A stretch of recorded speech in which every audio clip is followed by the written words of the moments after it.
What up, everybody? You're now tuned into the true definition of a sports fanatic.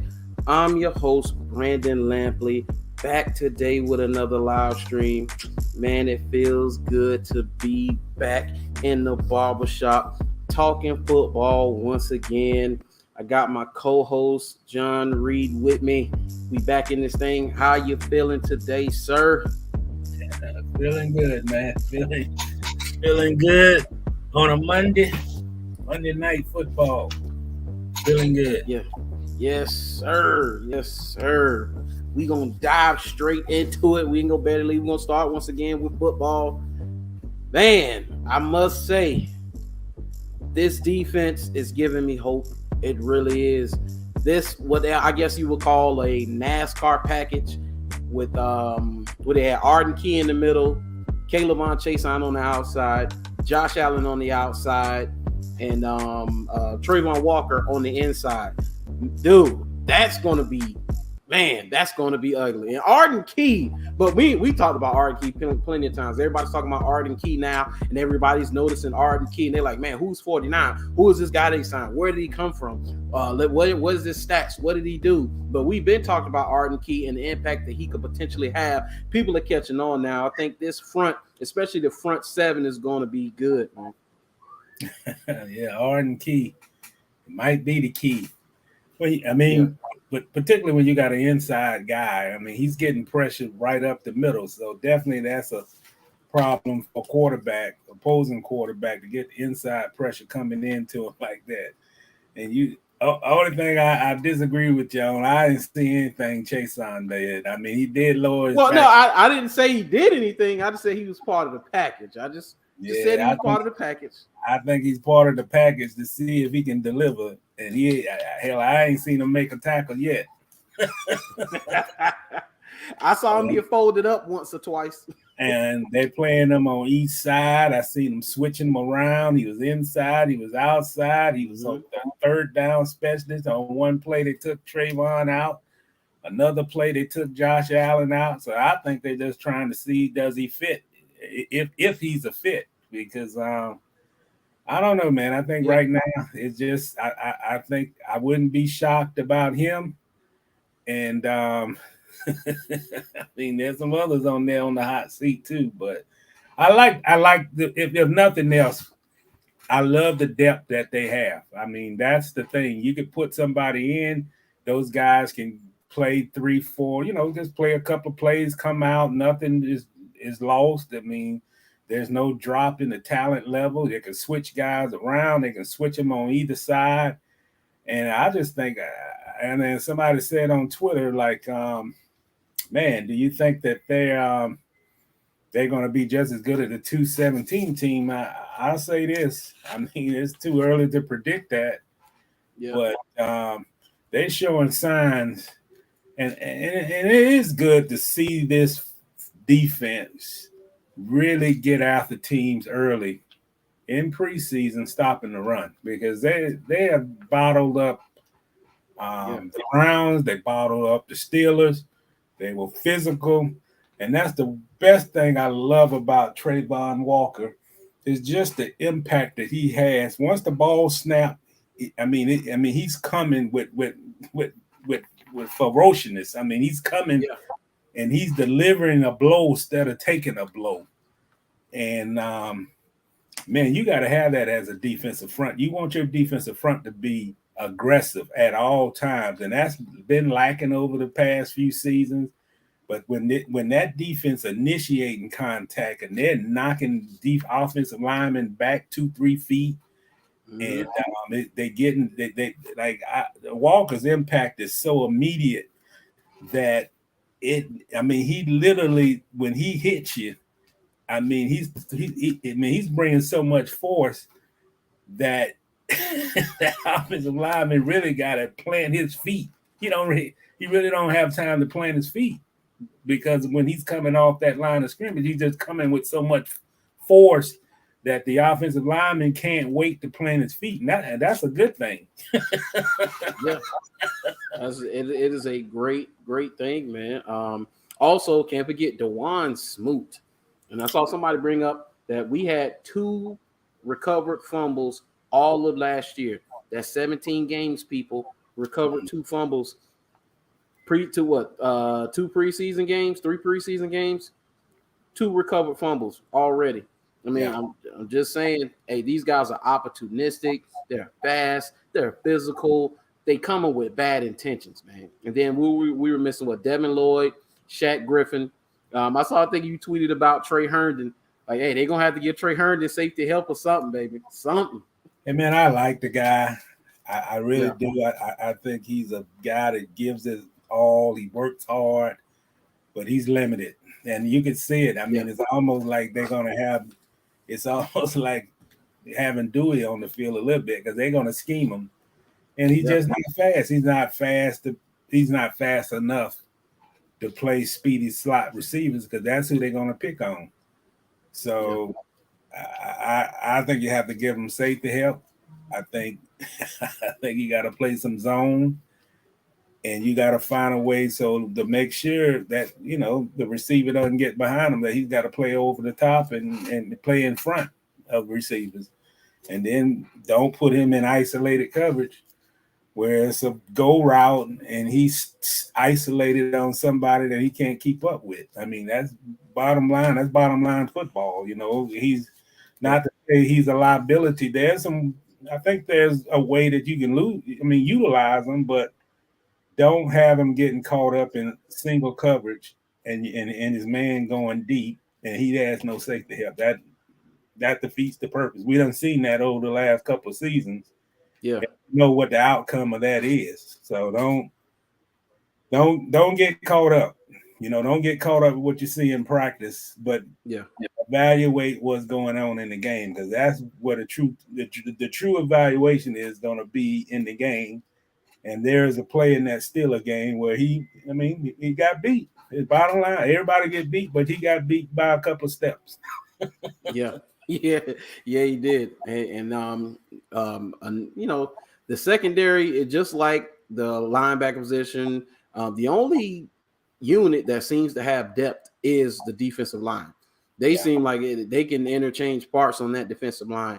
Outside of the defensive line, we don't have depth nowhere else really. Because one of those, Shaq Griffin, and knock on wood, Shaq Griffin, Tyson Campbell, and Darius Williams, any one of them goes down, guess who plays? Chris Claybrooks and Trey Herndon. And we've already seen that. We already know what that is. So once again, it's a depth thing, man. You lack the depth. And then we know what the backup safeties look like. We already know what they look like. So, I mean, I like to once again, depth. I like to see Darius, if you're going to have Shaq Griffin, Tyson Chandler playing outside, I don't know what Darius Williams' situation is, but I hope he get back in time to get a little rep maybe in this final preseason game. But I'm almost to the point, man. You gotta have somebody in the slot that can cover fast receivers. Yeah, you do. And I don't know if Trey Herndon is that answer. I mean, I don't. You don't want to. And I say this, Washington may not be a good team. There's a lot of questions about the quarterback, but they do have 2 good, speedy receivers. Yes, they do. And also, Tyson Campbell is your number 1 corner. Yeah, whoever game in and game out, whether they want him to travel or not. I don't know if they're going to do that. Let him travel, or if the corner's going to stick to their sides of the field. But if they're gonna let him travel, he has the shadow of the number 1 receiver for other teams. Big, fast, physical, and he knocked George Pickens back. He had to hit it a game. Yeah, I think Pickens wasn't the same after that hit either. Pickens disappeared. Disappeared. Joe, I was like, has anybody? I was like, I ain't heard George Pickens' name called since that hit. So he disappeared after that, man. But Tyson go after you, man. I like Cisco too now. Cisco can lower the boom. Cisco hit, yeah. I like to see Rashad Jenkins get in there and be a little bit more physical and just get some takeaways. Another thing is Chad Muma. I mean, you can't get ran over. I mean, I know it's a rookie thing where you have a great week, 1 week, the next week is kind of shaky. But man, you got to make that tackle, man. On that screen pass, you can't have the running back drive over you to get a touchdown. You got to play that better, man. You got to get an angle, and you can't let him plow over you like that. I saw that. I mean, I thought he played okay, but he didn't play okay on that play. And you got to wrap. You gotta. Hey, what's up? And you got to make that stop, man. That was a bad tackle attempt by Chad. So he's 1 out of 2. he's had one great game last week, and 2 that maybe, boy, you can see he's a rookie. But you're going to have up and down play. I mean, you're going to have up and down play in the preseason. It's good to see it in the preseason and not so much in the regular season. But to me, you might disagree. I don't know if he's ready to be a starter. I don't know. No, I don't think so. I hope Devin Lloyd comes on back. They seen some stuff that was encouraging with him working his way back, but I don't want Muma opening day starter. No, I think he's going to have his growing pains. Now, things that stood out to me that got to get better, I did not like the player Walker Little, even though he's going up against an all-pro.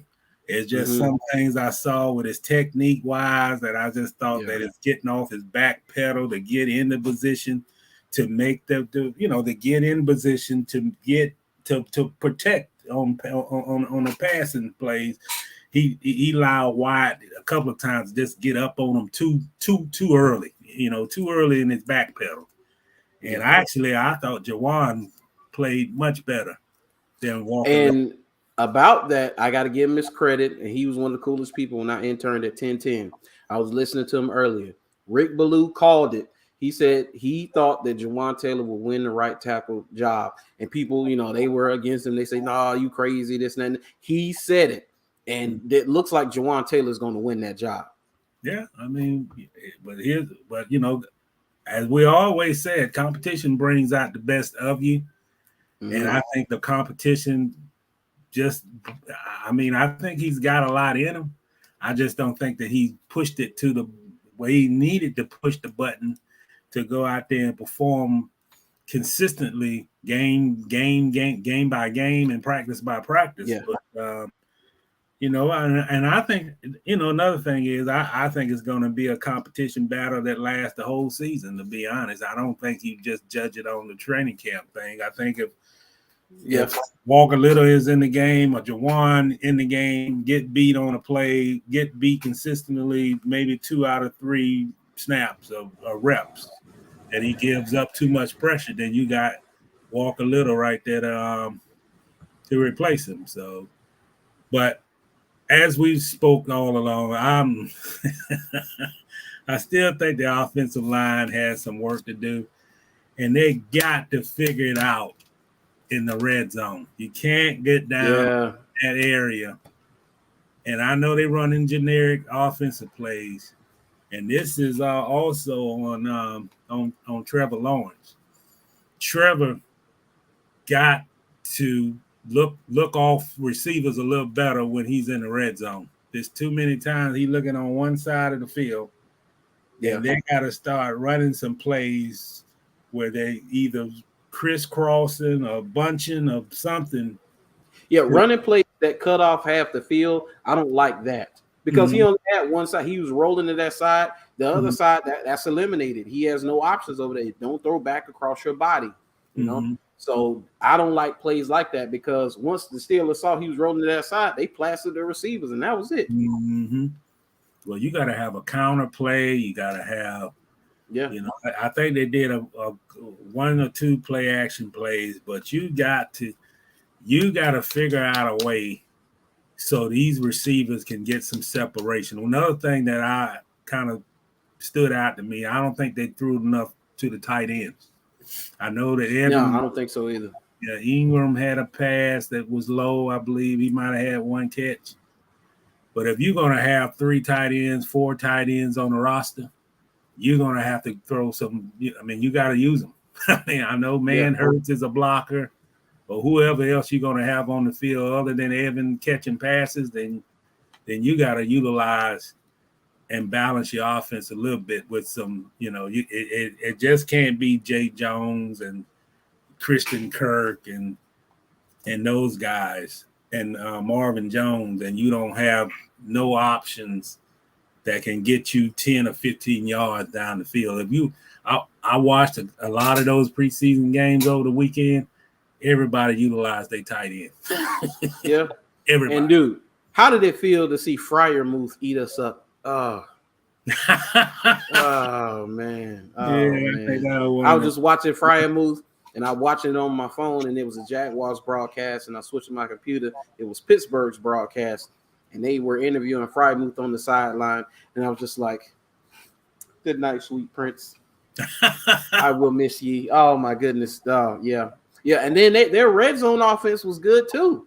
Yeah. I mean, dude, Pickett had a touchdown callback, which Pickett needs to win that. I'm sold on Pickett.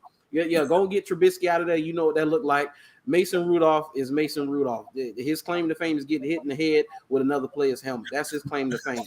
So get Pickett in there. Pickett is the starter. I liked him in that 2-minute drill, and we have to get better at 2 minutes, especially on defense. But, they were throwing the ball, and those corners, Trey Herndon and all of them, they was getting ate up. But in the red zone, I like their play calling. They had great red zone play call.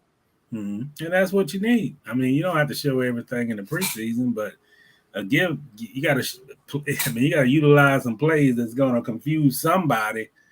Have that defense on their heels. You got to have something other than running up the middle. You have to. I've seen enough of that. So yeah. See, Ness say Tyson is nasty. He comes with the heat. Yeah, Tyson is, man. That's our number one corner.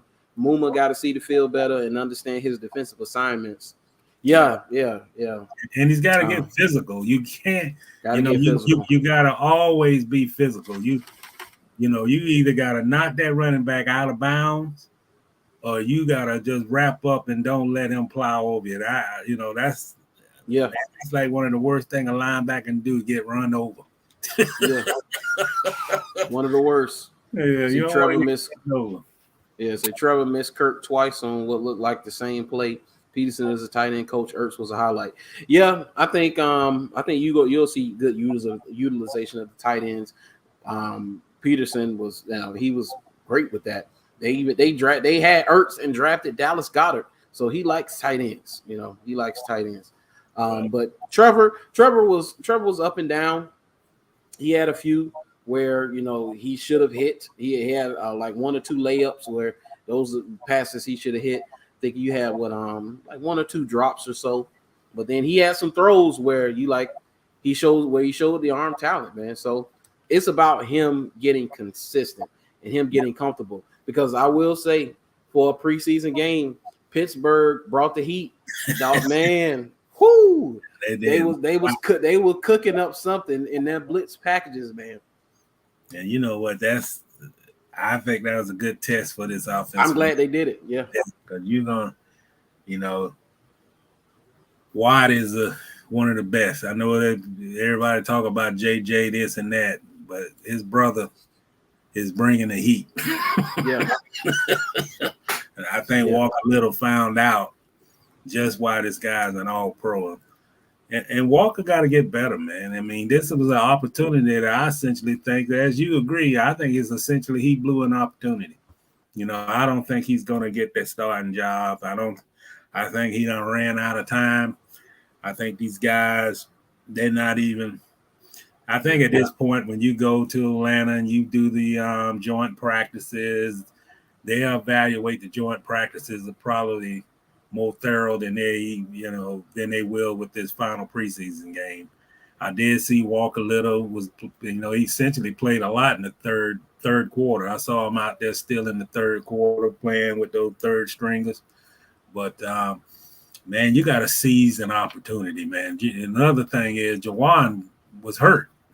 He missed a couple of training camp practices early on. Yes. And he he looked good at times, but his biggest problem, just like you said, with Muma, is consistency. You got to get consistent, man. You can't play like a second year player if you're going to start, or if you're going to start over 3-year starter, 4-year starter. You know, you got to be exceptional. You got to be a guy that's pancake blocking guys, and ain't nowhere. You know, you're not having anybody coming around the edge to force Trevor out of that pocket and his comfortability. So I you know, I've been very critical on Jawan Taylor. Oh yeah, we have. But I think the guy, I saw him. I looked what he did in that preseason game, and he looks comfortable. He looks confident, and he looks physical. And he's you know, I think he, you know, when you got a man trying to take your job, you know, I think you in a contract year. Yeah, I think he's fighting. I think he's, you know, I ain't been at the practices, but from what I've seen in these games, I think he's fighting. I think he's fighting more than Walker Little is. You know, I think he's got a nasty streak about himself. You know, I saw on the other side, I saw Ben Barch. I didn't see a whole lot that stood out. You know, I mean, I think that position is a potential problem. You know. Yes. Yeah. I really do. I don't think they have a problem at right guard, but I do think they have a problem at left guard. Now, I just like Cam this year. I think Cam is just nasty. Yeah. Yeah. Yeah. Yeah, he's nasty. So right now, I would say because Ben Barch looks like the opening day starter because Tyler Shatley is not starting at left guard. He's not tall enough. Yeah, that's not happening. So he'll be a backup guard, mostly backup center. So opening day is looking like Cam Robinson, Ben Barch, Luke Fortner, Brandon Sheriff, and Jawan Taylor. And and that's not terrible. It's just that once you get past them, man, it gets real freaky after that. Well, I got my cheat sheet. The backup center, I guess they're not counting Tyler Shatley, is KC McDermott. Sometimes I even wonder why KC McDermott is even on the roster. Then they got the backup right guard is a guy I ain't never heard of named Wes Martin. So Lord help us. This is just what you said. They can't get any injuries. I mean, they can't get any injuries on the offensive line. Only position that they can, be okay, I think, is at the tackle spots. And I guess you could play Jawan Taylor at either position. I mean, Walker Little can play either position. Yeah, I'm not sold on Will Richardson. I don't know what his status, if he's hurt or not, but I'm not sold on him. And then to me, I think Tyler Shatley is a better center than he is a guard. That's just my opinion, but I think he's a better center, and I think so. I think his biggest contribution is if something happened to Luke Fortner, then he's your guy, just like he was with Brandon Linder, that he can always be that serviceable guy that comes in during the injury. But I didn't think the guys had a whole lot of room to run. I thought that Trevor had to make some throws very quick because of the pressure. And I thought that, I thought for a guy that we've been talking about that's playing so well at practice, I didn't see a whole hell of a lot out of Jones. Absolutely. I think he only had one catch, so that's I think, and I don't know how many times he was targeted, but I don't think he was targeted many times. On the waiver wire, number one priority has to be offensive line. So when more cuts coming in, you got to be looking at offensive linemen that are being cut. No, I think that's number one. I think they need a tight end. I think Chris Mann. That's another one. I think you got the same player in Luke Farrell and Chris Manhertz. I don't think obviously Manhertz is a better blocker, but I don't think Luke Farrell is a guy that can get me a first down on a 25-yard catch downfield. I don't think he's that guy. Yeah. And I haven't seen enough of Dan Arnold. I don't know what's going on with that. I don't know what's going on with that. He's playing in the fourth quarter of preseason games, so I don't know I don't know what's going on with that, but that was kind of, I was like shaking my head on that. Like, where's Dan Arnold, Mm-hmm. And you know what, Brandon? I mean, when you change coaching staff, that's the biggest thing. When you have as much change as this franchise has had, and it's like the eye of the beholder. I mean, I know you got the same GM, but not every coach evaluate the same as the other regime did. And maybe they don't see enough. Maybe they're saying that, well, he's not a good enough blocker in the times that we need him to block. Mm-hmm. He doesn't do enough downfield blocking when we running plays. And that could be the case. I mean, you never know how guys are being evaluated. Yeah. And how what they deemed as more important than another coach like Urban Meyer. He may not have thought that the tight end got it when Etienne going downfield full blast and you're not seeing Dan Arnold even try to attempt to block downfield. But I don't know what it is, but it didn't look. It looked like he might be in the doghouse to me when you see a potential starter not playing it, getting in the fourth quarter when everybody else that got starter minutes got their helmet off and enjoying themselves on the sideline. So I don't know. Yeah. Shoot, with Dan Arnold, now that you say that makes a lot of sense because I remember when this team signed Julius Thomas from the Broncos. I was so excited. I watched him with Denver, and I'm like, man, this dude is basically a wide receiver playing the tight end position. He's going to be able to get up the seams and burn these DBs. I mean, we got a real weapon at tight end. Problem is, couldn't block a soul. So when he's in the game, we're throwing the ball. There's no way we're running the ball and he's on the field. You know, so hey, that's probably what's going on with Dan Arnold. You see 85 on the field, just know they're not running the football because he can't block worth a lick. I mean, that's probably what that is. So now that you say that. Yeah, well, sometimes you got to show effort, and maybe he don't show enough effort. Maybe on the run plays when he is out there at practice, and Etienne is running a sweep around left end, and Dan Arnold not looking to make contact. There's something going on there because this guy got targeted a whole lot, and some people were saying that Dan Arnold was like one of Trevor Lawrence's favorite targets, and you don't see that now. So, right. So yeah. So now I've seen one of the campaigns is a go ahead and cut Chase on, but keep Laviska. Where you at on that? Well, Laviska. Well, first of all, the punt. I don't know. I don't think he's a punt returner. I think so. I think that was proven in the game. I don't think he's a guy that's going to count on. I don't know, man. I don't think he fits with what they're trying to do.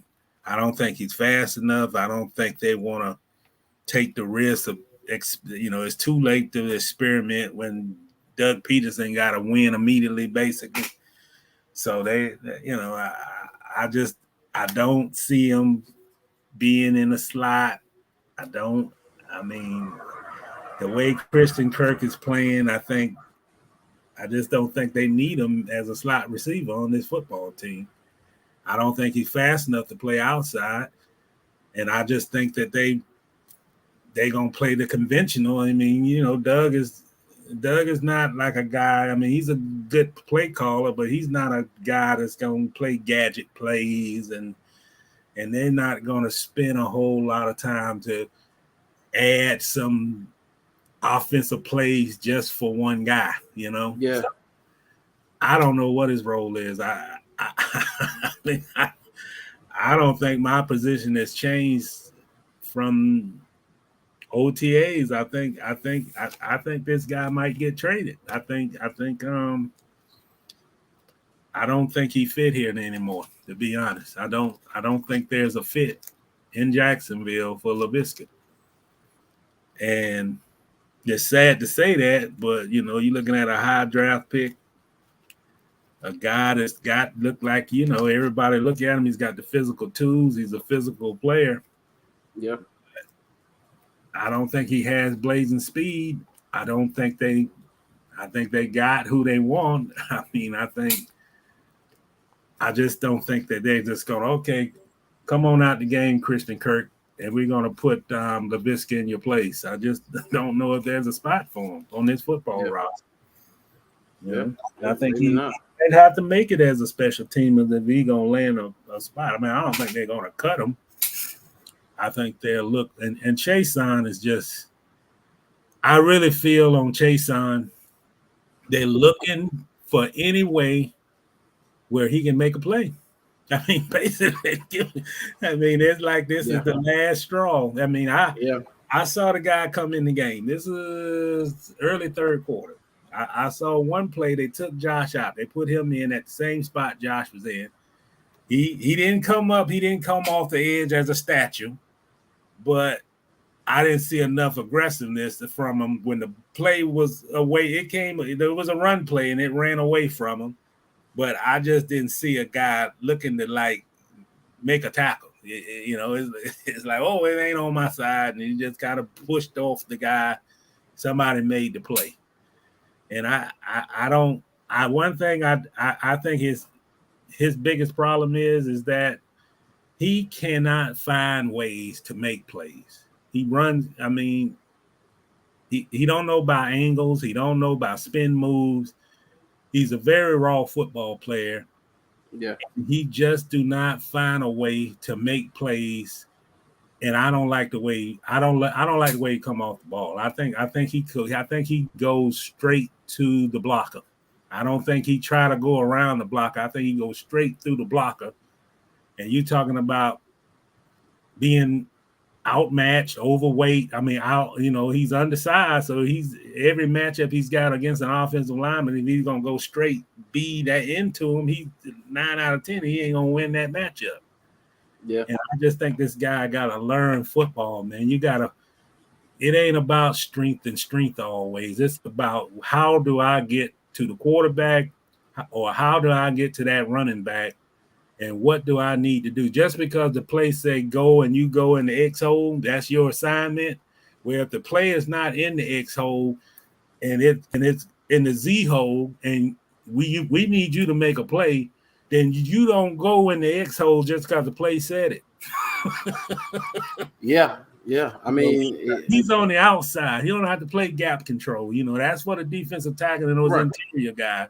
They want this guy to make a play, and I think everything that he does is designed to the playbook. And sometimes you don't have to play like that. You got to be instinctive, and you got to make plays when you have to make plays.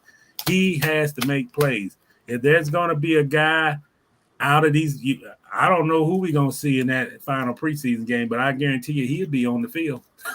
Absolutely. And he's a speed guy. He doesn't have enough bricks in his back pocket to try to bull rush a tackle. Like, dude, don't. And to be honest, I saw one rep where he looked decent and he looked like he could actually bend. Now, that was one time. The rest of the time, I can't tell you about the rest of the time, but one rep I did see him give a little bend, and he actually got some pressure.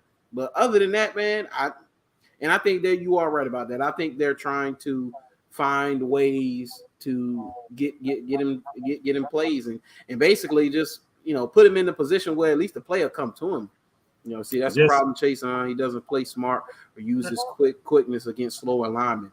Yeah, he needs to take a page from Yannick. He needs to go. If Yannick ever have a edge rusher camp, this guy needs to go to his camp.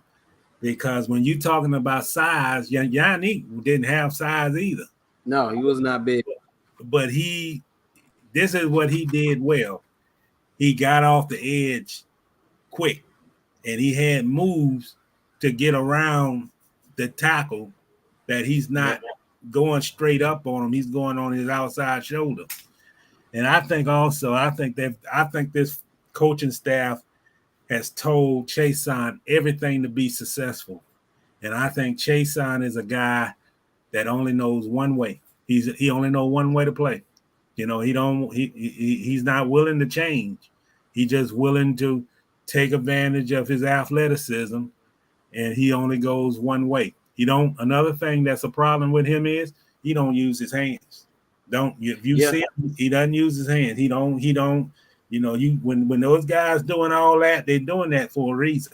I do not see this guy look at. He never uses his hands. He never uses some of the gifts that he has to use to his advantage. Another problem he got: if you are a speed rusher, you don't have to go outside all the time. You can go cut in, spin, get inside. You know? Yeah. Does he do it? No. He just do the bunny hop. Yeah, I heard about that bunny hop. And then he looks like the Statue of Liberty. He's always stand up straight and tall. Yeah, Can't get to the quarterback, can't get around the tackle. So those two are a problem. Laviska, Chason, and I don't know, man. It might be any, meeny, miny, more for one of them, but I don't know. But they want to find a way for Chason. They want to. Yeah, I think it was John Shipley. Shout out to him. John Shipley, he commented, he said, we're another true outside linebacker, which Chason is not a true outside linebacker. We're one true outside linebacker away from using Trayvon Walker's versatility. Because you've seen the way Georgia used him, you can use him all over the place. So on certain packages, you get you another legit outside linebacker. Now you can put him anywhere you want to put him now. And I hope they just put him on each side. I want to see him come off the edge on the same side as Josh. I want him to move him around. I want him to, where they shifting before the ball is snapped. I just want him to have so many different ways that he can get to the quarterback, man, that they got to come up with some schemes. And Christopher is right. That's the problem, right? They robotic, they predictable, and he turns himself into a disadvantage. You got to play the game with angles. You got to find what way I can get to the quarterback. The coach don't care about, well, we had this to play designed for you to go this side. If you sack the quarterback and went opposite of what that play design was, you think that Coach Caldwell gonna care? No. That's right. He say, "What up, Lorenzo?" He say, "Chason, I will put him at left end." I don't think there's anywhere you could put him where you can guarantee a success and him have success. Because let's say you put him at left end, those tackles, the way he rushes. Those tackles are just going to sit on him, man. They're going to let him bend or even use his leverage against him, put him on the ground, and then lay on top of him for the entire play. That's what they're going to do. And I can't even say, I would drop him back some. I don't even know if I've seen him enough to be like I don't know if I've seen him make an open field tackle. I do not want that man in coverage. I don't care if it's zone, son. I definitely know man to man. No. I think you got almost a positionless player, because he's not a true 3-4 outside linebacker. He's not a defensive end, even if we ran a 4-3, he's not a 4-3 outside linebacker. He's not a 4-3 end, and he's definitely not a 3-4 end. So we're talking about a positionless player at this point. Well, they made a mistake, man. They made a mistake. We're going to be talking about, man, why did you use that draft? Why did you use the draft pick? Second, you had 2 picks in that draft. And you got a guy that's non-productive, then you got another one that's not even with your team anymore. Yeah. I mean, I would assume that Caldwell was still here to make that draft. That was a bad draft. Bad defensive players, one gone and one can't help you. And those are mistakes that kill you, man. Just because it happened in, 219 or 220, those are the mistakes that set you back. Now Doug Peterson got to deal with that situation. And then, who knows? You got a GM that was part of that problem, part of the regime who drafted him. So you don't know what kind of outside pressure coming from that office saying that we got to find a way to get this guy on the field. We don't want to look stupid that we use a 29th or 26th overall pick on a guy that we can't even get him on the field. Yeah. Well, I would say what they do now is he's going to play this last preseason game, and at the very least, see if you can raise his value enough to get something for him. Because, like I said, he's not a 3-4 outside linebacker. He's not a 4-3 outside linebacker. He's not a 4-3 end. And he's definitely not a 3-4 end. Yeah. Him and Laviska Shenault, both of them should be playing this last preseason game to see if you can get anything for him. So, well, I think that's where they at. When I saw him come back, when they were switching him out, just so he could make a play, try to get something on film. I said to myself when I saw that play where they took at one play they took Josh out and put him in there in Josh spot. Then 2 plays later, I believe he went in for Trevon Walker, and I just said, yeah, they either trying to find a way this kid can make plays, or they shopping him with some good tape, hoping that he can fall on somebody and make a tackle. Yeah, absolutely, man. What up, Dale? So y'all just wait till Lloyd gets back. Going to be a freak and bring a lot more to the defense. Defensive Rookie of the Year. Yeah, I've heard some encouraging things about his progress. I don't know if he's going to play next week. Well, not next week, but this week. I don't know if he's going to play this week. But it seemed like they are targeting opening day that Devin Lloyd should be available. And let me say this, Brandon. When we were talking about that defensive front, that front 7, they're young, they're aggressive. You know, you look at Roy Robinson Harris, you look at, Hamilton. That's why Malcolm couldn't make the roster. That's why they cut him. Yeah. Hey, guess who name I heard a couple of times? Tuafele, your boy. I heard his name a couple of times. Yeah. Yeah. You see, that's sad. The sad part is we'll probably get nothing for Chason. That is the sad part, Ness. That is the sad part. We may probably get nothing for Caleb on Chason.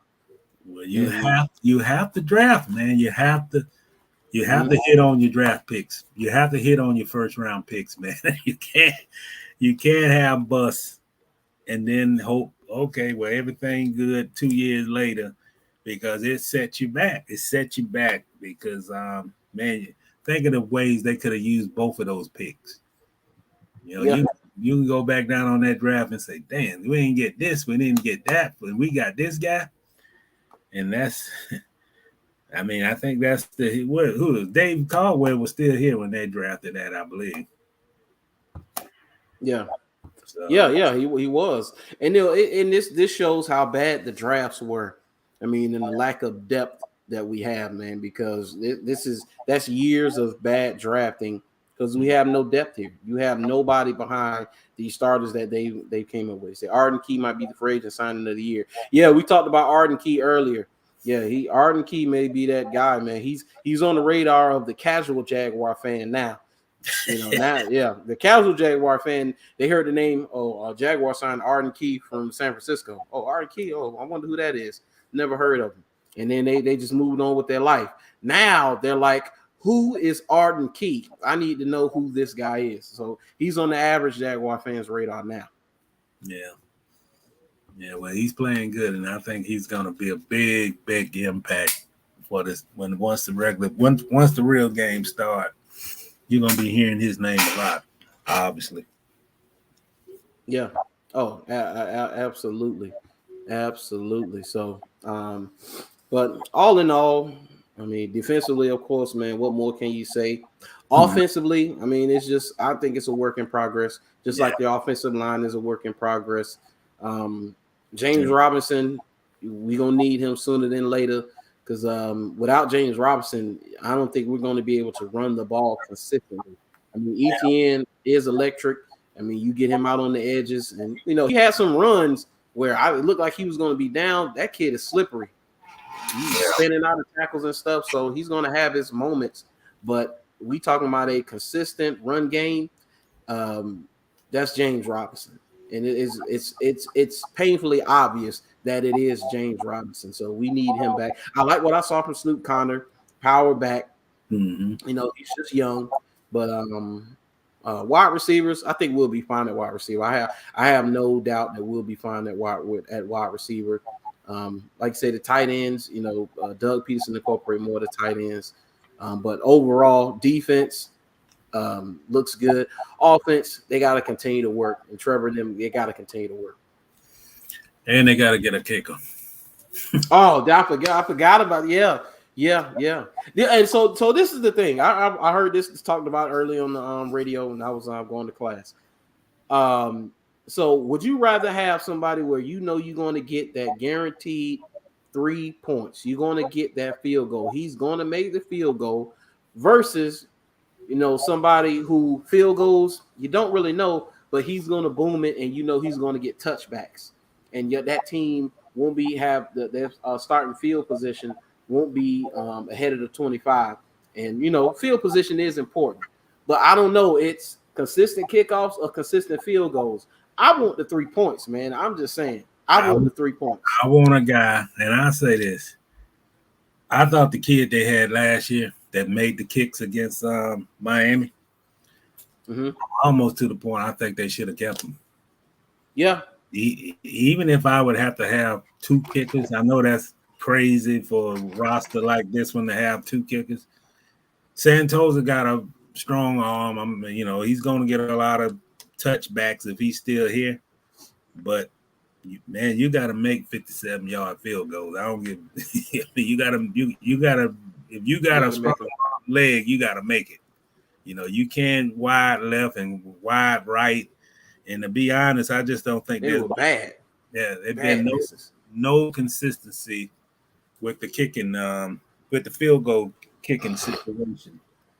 And I think that, somebody get kicked that's cut, that's pretty good. I mean, I would look at it. If somebody get cut that's decent at tight end, or maybe a Green Bay tight end, or somebody at tight end, I will sign them. I wouldn't keep Luke Farrell.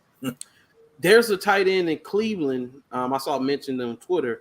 I can't pronounce his last name, but he's, I guess, going through the motions in Cleveland, wonder why he's not playing or something like that. And I know he has talent, and I wish I could remember his name because I definitely don't know how to pronounce it. But there's a tight end in Cleveland that was talked about. If you could get a cheap swap for him to go after him, say Trevor Lawrence was ripping that rock, best I've seen him. He was inconsistent to me because he missed like two layups. Passes that he should be able to make. And so he did miss those 2, but he had some ones where he let it rip, especially one where the corner almost looked like the corner was going to intercept it. He put that ball exactly where it needed to be. He said, I like Key and is Smoot not starting? Now Smoot is not starting, but Smoot is going to be on the field. Just because he's not starting, let's put it this way, whoever's in front of Smoot, it's almost like, let's say if the defense is going to get 40 snaps in the game, Smoot is getting 20 and whoever's in front of him getting 20. That's just how it's going to be. Smoot is going to be on the field. Yeah, they got him listed behind Roy Robinson, Harris, but Snoop. I mean, I think Dwayne will get just as many snaps as Robinson and Harris. I believe.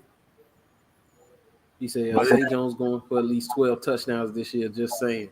Hey, we'll see, man. Hey, Zay Jones looks good, man. He looks fast. He said, I told Zay that at the draft party, 12 or more this year. He said, I hope so.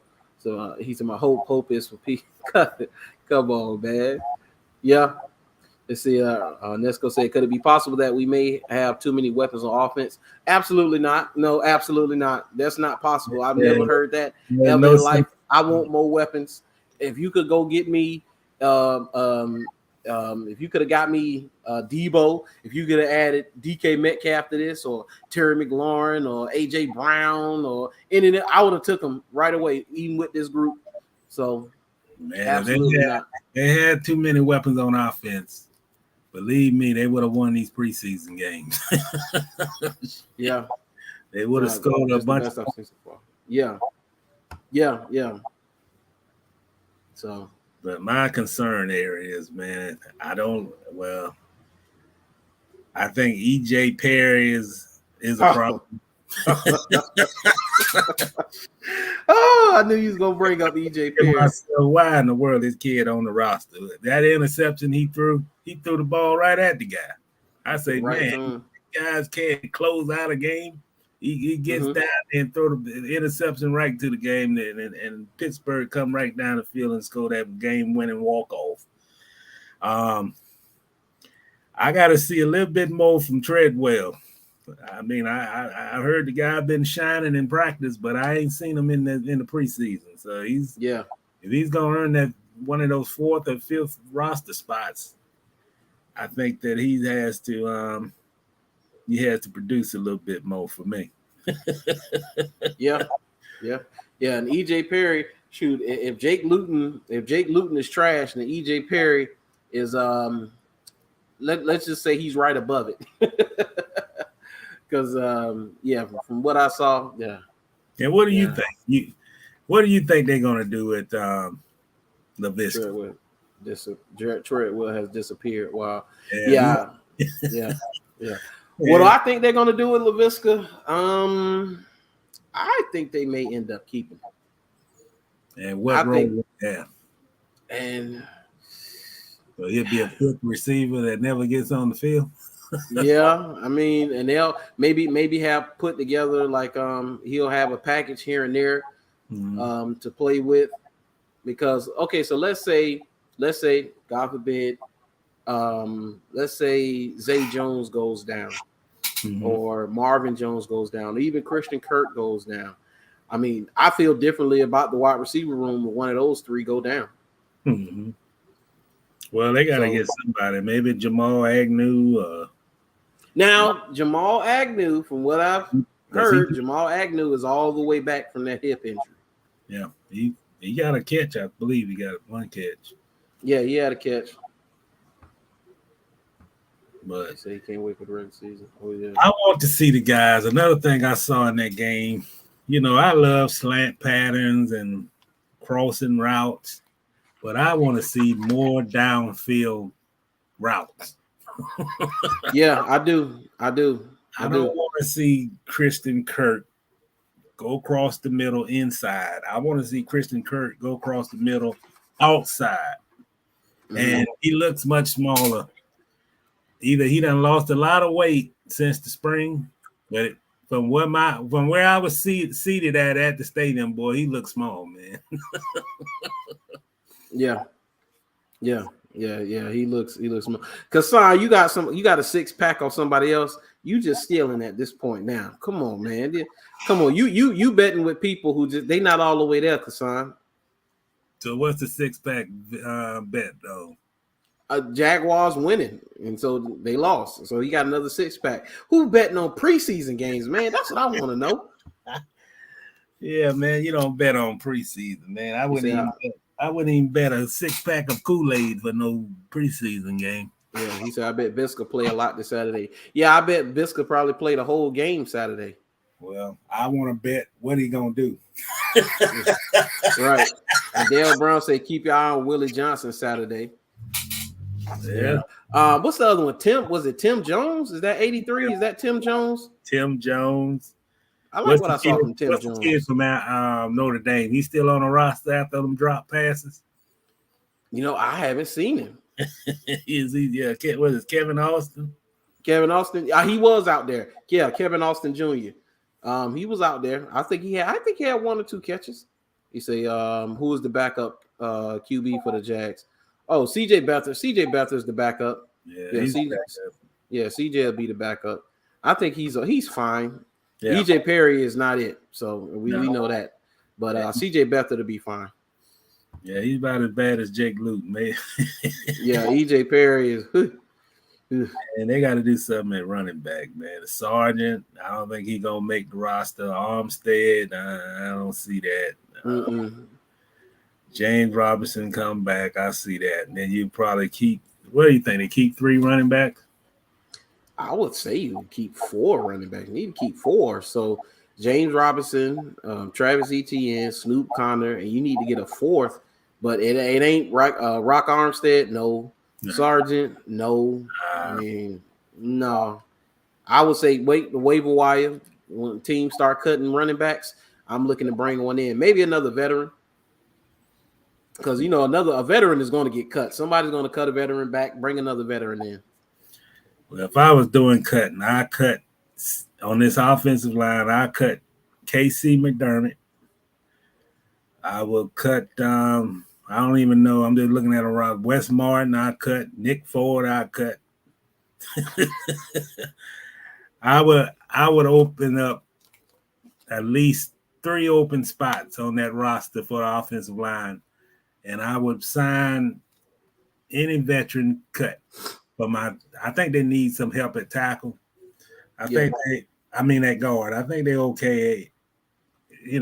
I guess basically you're saying, okay, Will Richardson is a backup, and look like Walker Little is a backup. So either one of those guys can be your backup tackle. I don't like that tackle. I don't like the guards backups. That's where they're gonna get hurt at. And I don't think you have a roster on the 53-man roster, and you have both Luke Farrell and Chris Manhurst. I think they 2 of a kind. I would keep Manhurst, and I would cut Farrell. Yeah. I would the same. They're not going to give you. You're not going to get 35-yard, 40-yard catch. I think you can get a lot of. Manhurst is Manhurst. He can run block, so you can get him. But I don't think you need another run blocker if you got Manhurst. You know what I'm saying? Yeah. So another tight end. I would look at backup guards. Yeah. Backup tight end. Yep. I would look for another receiver, especially a fifth receiver, fifth receiver. For another receiver, then that means Visca got to go. You got to get rid of Visca. Yeah, so Visca got to go. I would go get another receiver. I think they're going to carry 2 quarterbacks, and if they do keep EJ Perry, I don't know why. But if they keep him, he'll go to the practice squad. Yeah. So that's how I would shape it up. So you keep Treadwell.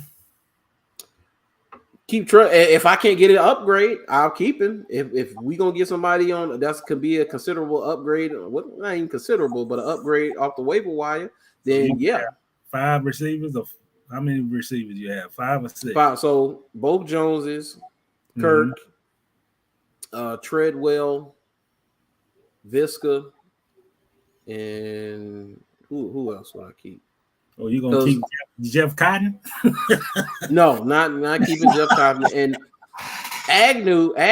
What is Agnew listed under? Is he listed under wide receiver? He's still listed under. He's listed as wide receiver. He listed. Okay, so that's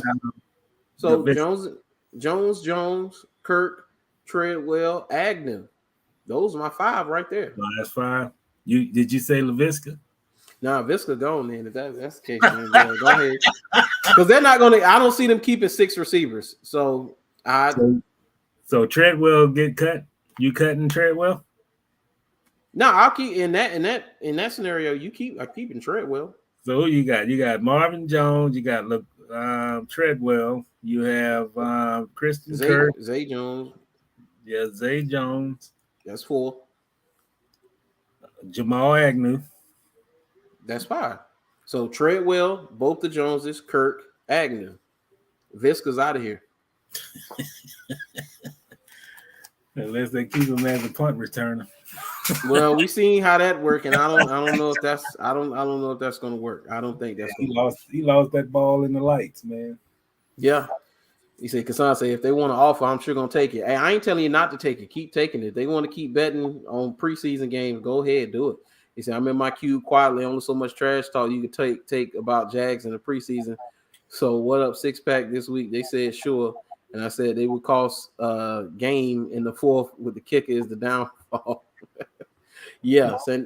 So that's another one. Kicker. They gotta bring in some competition for Santoso again. Well, they might need to bring back the kid that from UCF. Yeah, hey man, they can work on his kickoff. Can't score points on kickoffs. Yeah, absolutely. So, but man, we're gonna leave that right there. And and I know you wanted to talk about your experience as a fan, and you're no longer a member of the media, and you sit way up in the press box. But you wanted to talk about your experience as a fan at the game. Yeah, I want to talk about like my pocket, my credit card. It's like, come on, the Jags got to do a better job, man. I understand it's inflation and things going on around the world, but come on, man.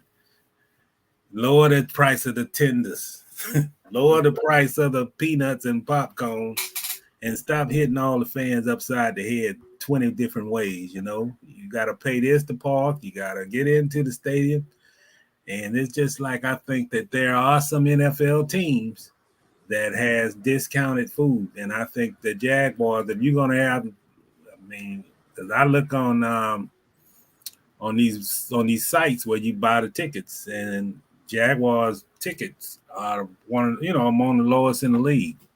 So how can you sell the lowest tickets in the league and have the concession food as probably highest in the league? There's no way in the world. I say this with conviction. There's no way in the world a can of beer should be $15. No way. Yeah. You shouldn't have to pay double price from Intuition, which is right around the corner, then go in the stadium and you paying almost $20 for a can of beer. So I just feel that you got a multi-billion dollar industry. Let's talk about the NFL. You're not going to tell me the NFL can't cut a deal with vendors to make things a little easier. If you want your stadiums to be filled with families, then how about creating some packs like, family deal meal or something. Where you get like 3 of this, 3 of this, and maybe for $20. I went to that game. I bought 3 hard tenders, cold French fries in a box, and an adult beverage, and it was $50. It was more than the ticket that I bought, and that's unacceptable. Unacceptable. Yeah. Stop knocking the fans over their head. These are loyal fans in Jacksonville. They don't complain about the prices, but you've got to put yourself in a situation where you think you think your fans in a way where you don't hit them upside the head, because there are places that you can walk 1 block from the stadium and they're charging you $40 to park. Yeah. True. Hey, Nesco just said that. Nesco say parking is ridiculous. $40 to park for parking. What the hell? Hey, listen, y'all. That's a bargain, because one of the guys I watch, he is a Raiders fan, and he's been going to the Raiders game. He said it's $80 to park. Yeah, $80. I believe it. That's in Vegas. And they got seat licenses in Vegas, so you got to pay a seat license in addition to the season ticket that you got to pay. But we ain't Las Vegas, okay? We the Jaguars, and we saw this team go 3-14, 1-15, 6-11, 5 and whatever the hell, and stop charging the fans all that kind of money, man. You can't tell me that the NFL can't go find some doggone vendors that can get you some peanuts, $5 a bag, go 2-3 hot dogs, two packs of fries for under $20. And make it fan friendly for everybody. You shouldn't have to be a millionaire to go to a football game and enjoy the game with your family.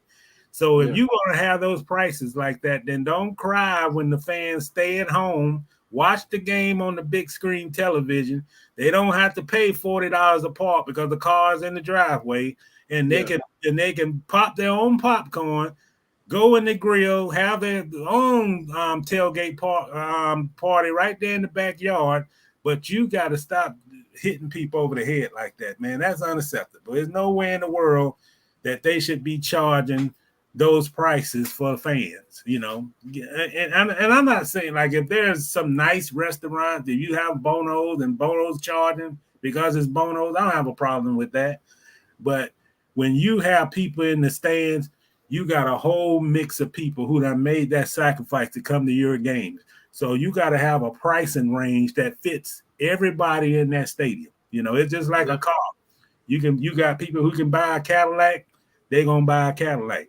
If they want a cheap car, they're going to be some people that buy a cheap car. So you got to serve your fans, not just the high and the elite. If you want families to come to these games, then you're going to talk about bringing kids to the game, families can't buy a hamburger that costs $13. Yeah.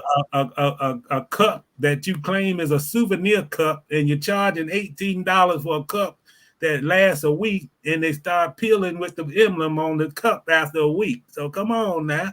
Yeah. I can go to baseball stadiums, any baseball stadium in this country, and they got family packs where they're not charging those kind of prices. Okay. You can go right up to Atlanta, and they're charging hamburgers and hot dogs, and it's $3.50 for a hamburger. So come on now. Yeah, Atlanta, I think, set the mark. I think they have the lowest concessions in the entire league. And I've seen some of the food. They did like a little tour, and the food looks excellent, and it's at cheap prices. So, yeah, this is correct. And Kasai called it. You love taking shots at the Jags, Kasai. He said, I saw a post about Jags food subpar. They said high school game concessions are better. Yeah, Come on, Kasai. Might be right about that. It's some high school stadiums that can get down. But you know what, man? I would say this. I'm a school teacher, so I can't talk about alcohol beverages, but I ain't never in my life saw a $15 can of beer until Saturday night. I ain't never seen a $15 can of beer in my life until I saw that Saturday night, man. And come on now. $15 for a can of beer. Yeah. Hey, Lisa Reed says she cheap. I'll park downtown and walk a mile to the stadium. The problem with that is, Miss Lisa, is that you cheap. You take the cheap seats and you'll walk a mile, but hopefully your car is there when you get back. Yeah. Well, Miss Lisa, I'll tell you what. This is what you don't do. You don't get on back of one of them guys that riding them bicycles that got a wagon on the back of the bicycle and tell you, we'll take you to the car. You go 2 blocks and they charge you $20. Don't do that. Don't do that. And I'm not trying to hurt their business. They can have all the lights on the wagon that you want to, but they ride you 2 blocks. I saw it in front of me. And the man told the people, that's $20. He didn't get from the stadium to the baseball field, and that was $20. I said, come on, man. No, man. Deshaun say, I'm cheap, staying my butt home and catching the JTA Express. Hey, that's it. That's it, Kasar. He said, look at the Jumbo Shrimp concessions. They survived with 80 games. Yeah. Yeah. And they ain't knocking you upside the head either. Yeah. I bet they ain't selling beer for $15 a can. Yeah. Yeah. And, here go Lisa. She's talking about, I'm in shape. I don't need one of those guys. He's talking about, you're in shape. Hey, because you don't need them to ride you on that bike, but you might have to run from some crackheads. So I'm just saying. Man, I say, man, I'm a fan. I'm gonna speak my mind. Yeah. I might even have a petition service. Stop selling $15 beers, man. $15 beers. Man, I done snuck in some Mike's Hard Lemonades. Baby, get the big purse. Put a few Mike's Hard Lemonades in there. That's I know one thing. I won't sneak it in, but before I go to the game, I go to racetrack, and they ain't $15 a can there. I'll tell you that. No.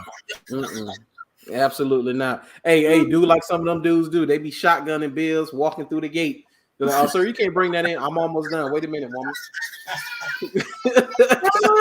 I said, Lord, have mercy, boy. It's hell being a fan, boy. Good Lord. Yeah. Ooh-wee. Yeah, absolutely. You talking about Thirsty Thursdays is $2 for 12 ounce, $3 for 16 ounce, $1 hot dogs, $2 burgers. Yeah, that's at the Jumbo Shrimp. Yeah, well, they need to have Thursday, Sunday. Have some prices like that. And if you do it, just say, okay, third quarter to the rest of the game, discounted prices. Just the only thing I'm trying to say is do something for your fans. Stop knocking us over the head. That's all I'm saying. Catch a break. Give a break to the fans who've been loyal to you, where you just not knocking them in the head just to knock them in the head.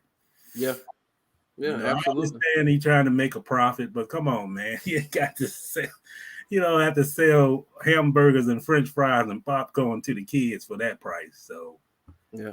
And parking is $10 for the jumbo shrimp. Yeah, it is.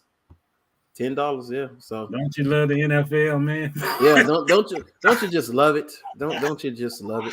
But the reason they do this, you know why the reason they do this? Because they know people still are gonna come. Yeah, they know people still are gonna come. That's the thing. And you have to cater to the next generation of fans. You have to. I mean, the kids are your next generation of fans, so you have to cater to the next generation of fans. I mean, it just is what it is. So you are right. Let's see. You say wear pants or cargo shorts. Bring your own plastic containers. Yeah, well, they allow. I think they still allow for you to bring in food, but it has to be within a 12 by 12 Ziploc bag. I mean, and that's cool and all. You know, you bring some stuff, but you know, I may want something hot, and I can't bring nothing hot in those bags. Yeah. I just feel, man, just give the fans a break, man.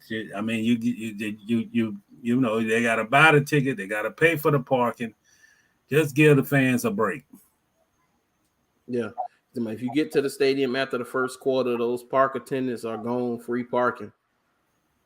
Hey, be careful with that, because hey, they be done came back and say, hey, this car ain't supposed to be here, and they told you. Yeah, you out there. You looking for your car after the game. Like, baby, I swore we parked right here. I promise we did.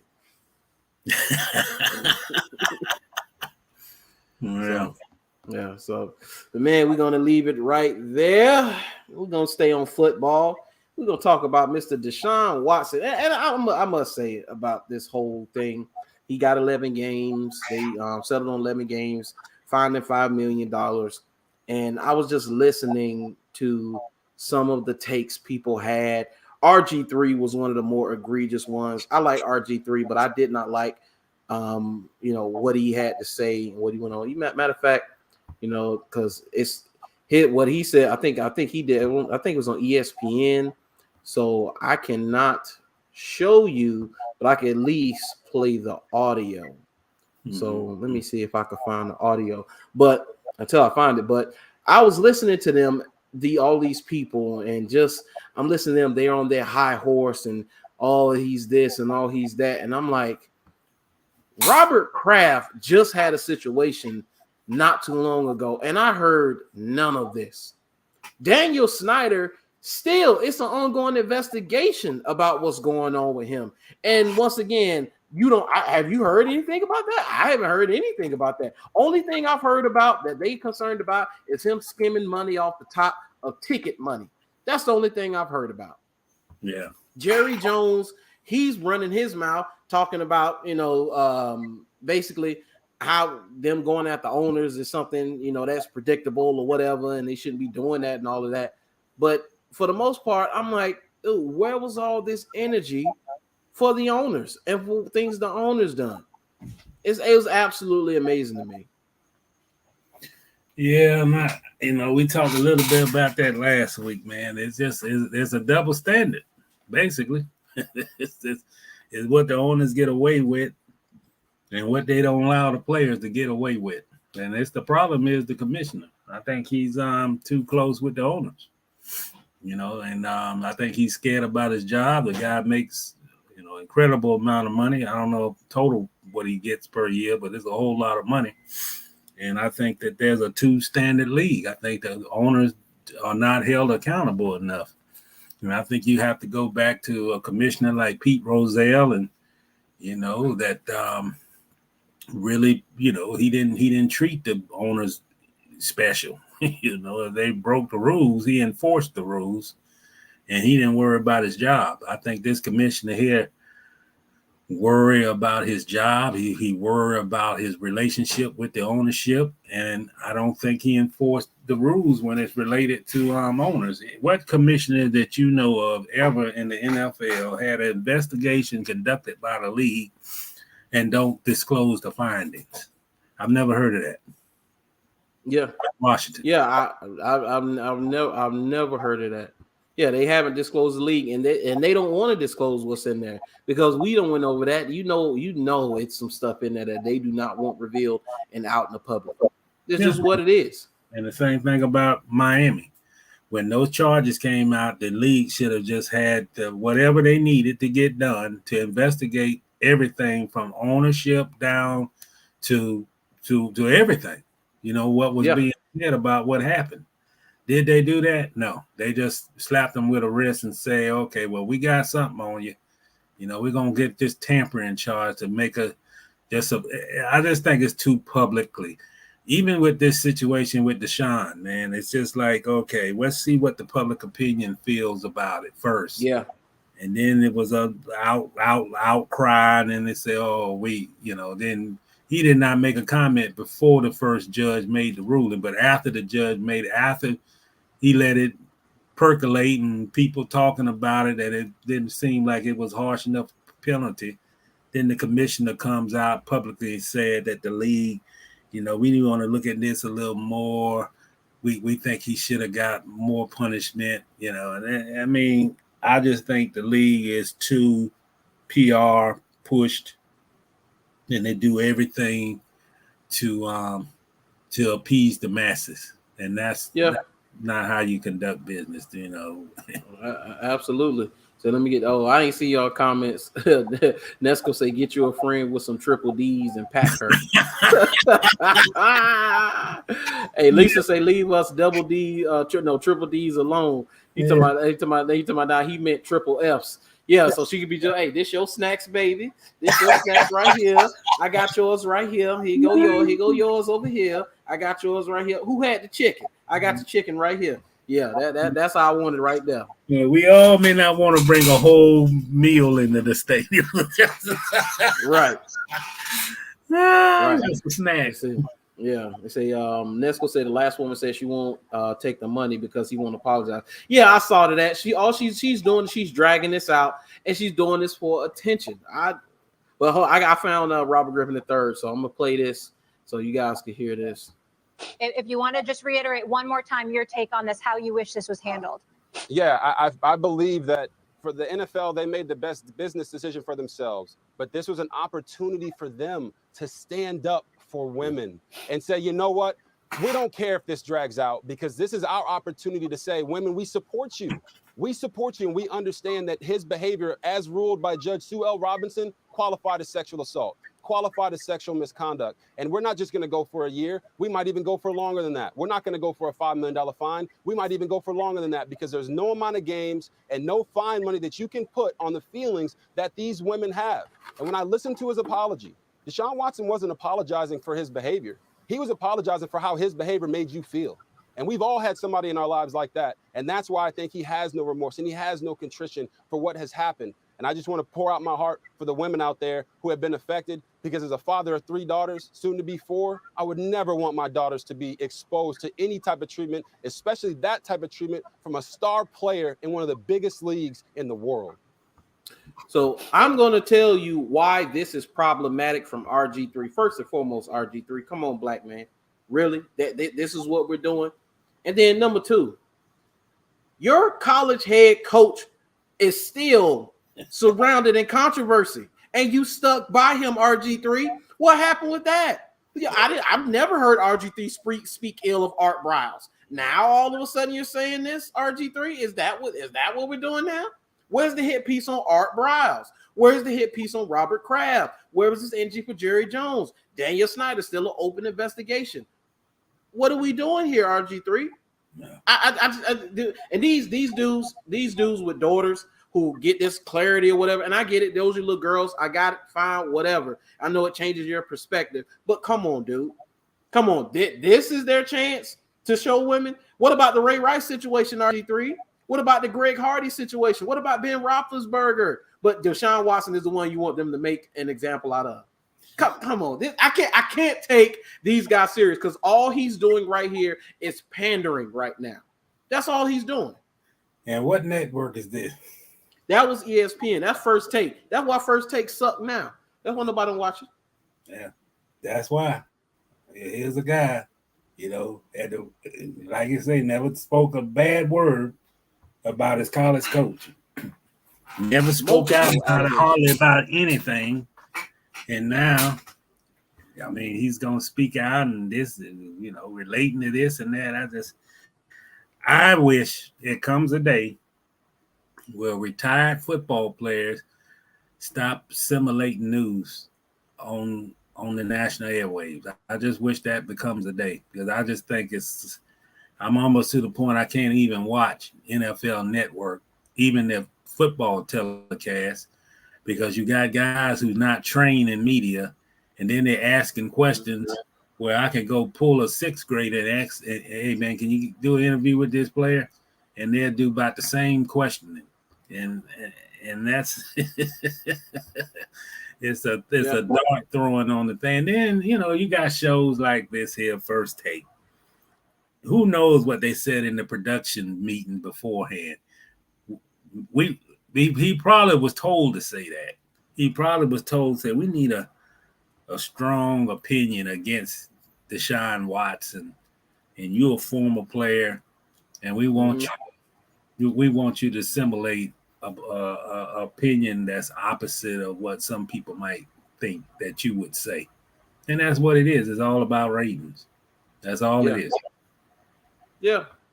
Yeah, it's all about rating. It is because, okay, so you want an example made out of Deshaun Watson. Okay, well, if that's the case, then don't stop at Deshaun Watson. Go ahead and get Kareem Hunt up out of the league then.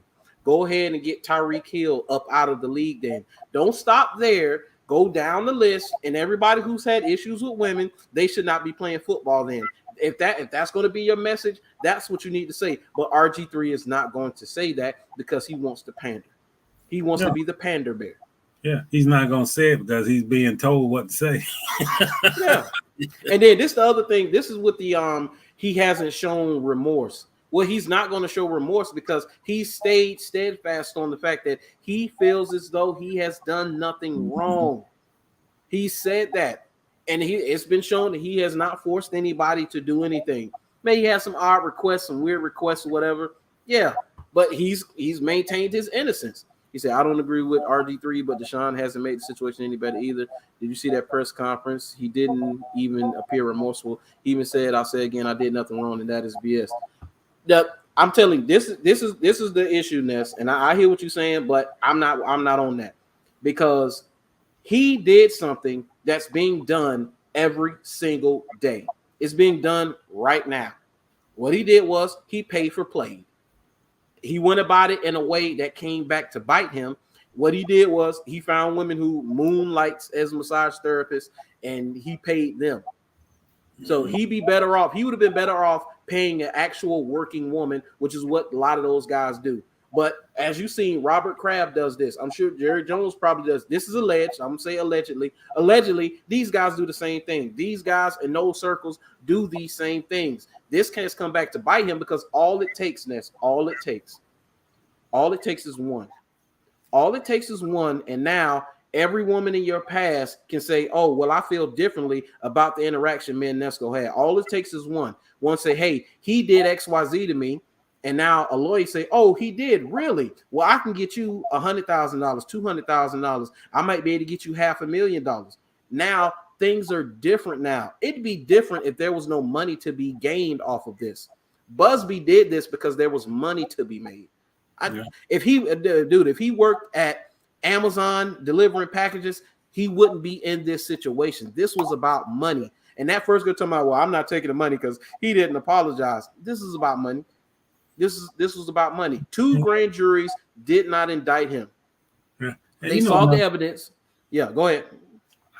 My biggest complaint about this whole situation is that you got to have an NFL league who dispenses punishment on an equal basis. There should not be a league that we pay our money to go see these players, go to the games, and you have a Robert Kraft who basically this got pushed under the rug, almost not a news story, about 4 days into what happened down there in South Florida. He showed no remorse as well. And no remorse and no repercussions. He didn't get punished. The same thing with Jerry Jones, the same thing with Daniel Snyder. And this been going on for years. As long as this man been commissioner, that you can't have a double standard. You know, if you're going to hold Deshaun Watson, and I'm not saying what he did is right, but what I'm saying is that it's got to be equal punishment for the crime. It shouldn't be where, okay, he owns the team and he's one of these vital owners that can, if you got owners who not being held accountable, then you got a bad commissioner who's not doing his job. And that's the biggest issue I have with this whole thing. You know, you even go back to Michael Vick. You know, this man went to jail because of dogs. And I know there's been some ownership that done a lot worse things than Michael Vick, who served time for the dog situation because his name was on the title of that house. And I'm saying is, if you're going to be a league to have the discretions being pointed out, talked about, executed, and the punishment being given, then the same thing has to go to the ownership when they break the law and break the rules. And there's been too many of these owners, in Washington in particular, where you got a scandal going on where this league had their own investigation and did not release the findings of the investigation. That's wrong. I don't care how you slice it. It's wrong. We don't know what happened in that situation. We don't know what Daniel Snyder did. And then you're talking about, harassment. I mean, these women, the cheerleaders, where they would have functions and they would have the Washington cheerleaders basically be escorts. But I mean, that's basically what they felt they were. You know, okay, we got some people here. We want our cheerleaders here. You know, and they felt like they were just a token. And nothing was done by this league. And then you have this situation here where you have a commissioner. If he was strong enough, then, you take what the first ruling was. You don't have to extend it. I mean, you take what the initial ruling was and what the initial agreement was. So I think that there got to be a stronger way of handing out rules. I think these players got this, stop accepting so much, use their player association and say, we're not going to tolerate this. We got to have something in this league where anybody break the rules. It shouldn't be one rule for that group and another rule for this group. And these owners, when they break rules, break laws, they should be suspended. They should be fined and they should be held accountable. And that is what's not going on in this league. And it's definitely something that's being pointed out because that's what people are talking about. You know, what happened to Robert Kraft? Robert Kraft embarrassed the league. What did Deshaun Watson do? Embarrass the league. Why the punishment is different? You tell me. Yeah, absolutely. And there's some accusers who changed their stories once this lawsuit came to light. The NFL interviewed one of the lady's sons, and the son told the NFL that his mother changed her story once this came to light. Once she saw that there was money to be made, she changed her story. He said because when she initially met with Deshaun, on a few occasions, she was excited. She had a good time, and she wanted to do it again. But after this arose, she changed the story and got on the lawsuit. She wasn't the only one, man. And I'm not saying what he did wrong because I have no sympathy for him. He put himself in this situation, right, wrong, or indifferent. It is what it is. But I'm just saying there shouldn't be two separate standards of justice. It should not be that way. Don't try to crucify Deshaun. It should have never been that way because it didn't used to be that way. There was no way Pete Rozelle, when he was commissioner, allowed the owners to get away with things. Al Davis was a bulldog. Yeah. He sued the league, but the league didn't stand back and say, "Oh, okay, Al, we're gonna settle this so no, it don't get out." No, it didn't work that way. He got punished, and his conduct was detrimental to the league, and that's what Pete Rozelle said, and that led to the lawsuit. You're not gonna be an owner that's gonna think you can shove your way around, and we're not gonna stand for that. We're gonna fight back. Then the league fought back. But this guy here, this commissioner they got now, man, he's just all that. Hey, he's too in favor with the owners, and he's too much about production, prime time, everything is an event. He don't want anything negative to hurt the shield. That's all he cares about. He doesn't care about integrity. He doesn't care about there's basically 2 rules that you have to follow. The owners can get away with everything, and the players get held accountable for everything. I mean, it's wrong. Yeah. And this is the one thing too. The reason they settled with Deshaun. You know why they settled with Deshaun? Because they could have drugged this out and they could have took him to task and got their full year like they wanted to try, at least try. The reason they settled, because they knew what argument that they were going to come with. They were going to bring up the same argument we're talking about right now. And you take that before a judge, and it's not going to make any sense because he's going to say, well, these guys are held to a higher standard. These are owners of your league. These are the faces of your league. And you got 3 separate incidents, and I don't see any judgment handed down on them. No games missed, no fines, no suspensions, no nothing. I don't see any of that. You say so. Let's say, go ahead. Oh, go ahead. No, I'm just saying, like in Washington situation, this man should not have a franchise. That's the bottom line. If the NFL, if they had enough guts, and if they know they have the mountain evidence, and they won't act on it. They know they won't take control. That you have done too much to hurt the brand, and you're going to have to sell the franchise. That's what should be done. But will it get done?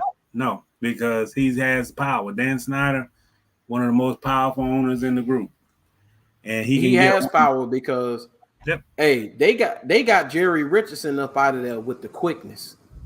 Jerry Richardson allegedly asked to shave one of his employees' legs, and they got him up out of there like that, allegedly. And he was gone. Donald Sterling in the infamous tape comes out, and he was gone. It wasn't that long before he was gone. He was out of there. But it's been, dude, supposedly sexual misconduct. Now you supposedly skimming money off the top, hostile work environment, a gang of emails that nobody is revealing. How much more do you need for Daniel Snyder? How much more? Well, look at the guy in Miami. I mean, I believe Ross. Yeah, well, I believe the coach wasn't lying.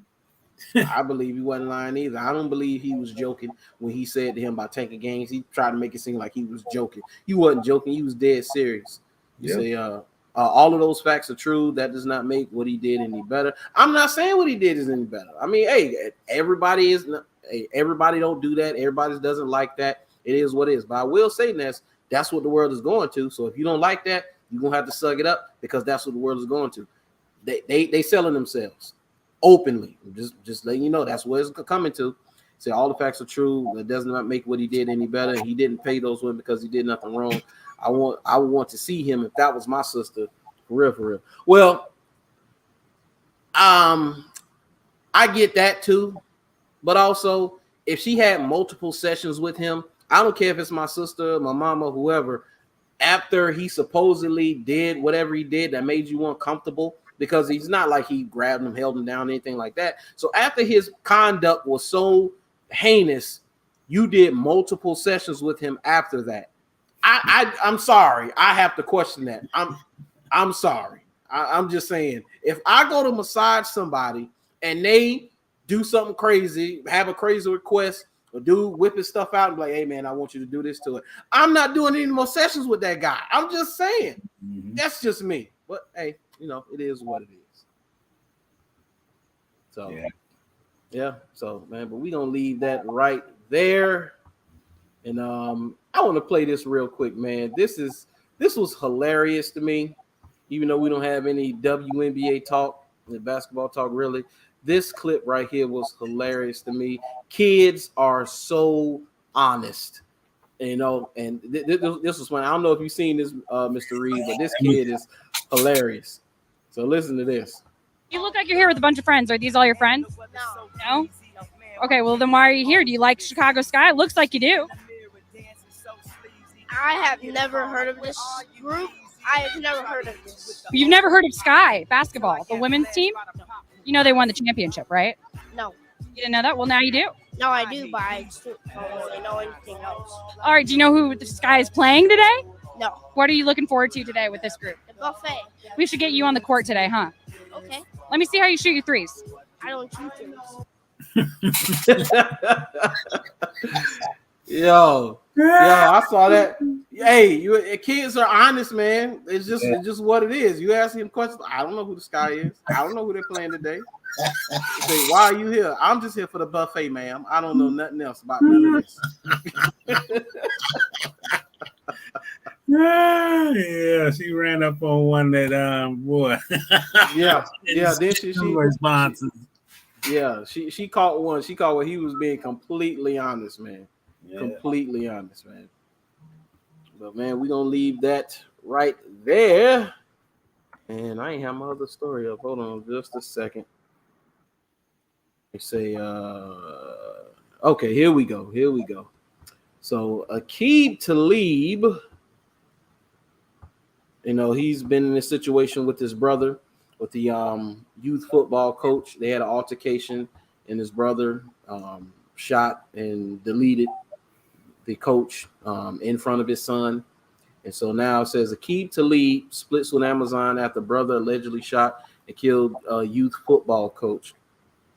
So it says Aquib Talib won't be joining Amazon's Thursday night football broadcast team after all. Aquib told the NFL Network's Ian Rappaport on Sunday that the following arrest of his brother after the shooting earlier this month, he will be stepping away with his role from Amazon.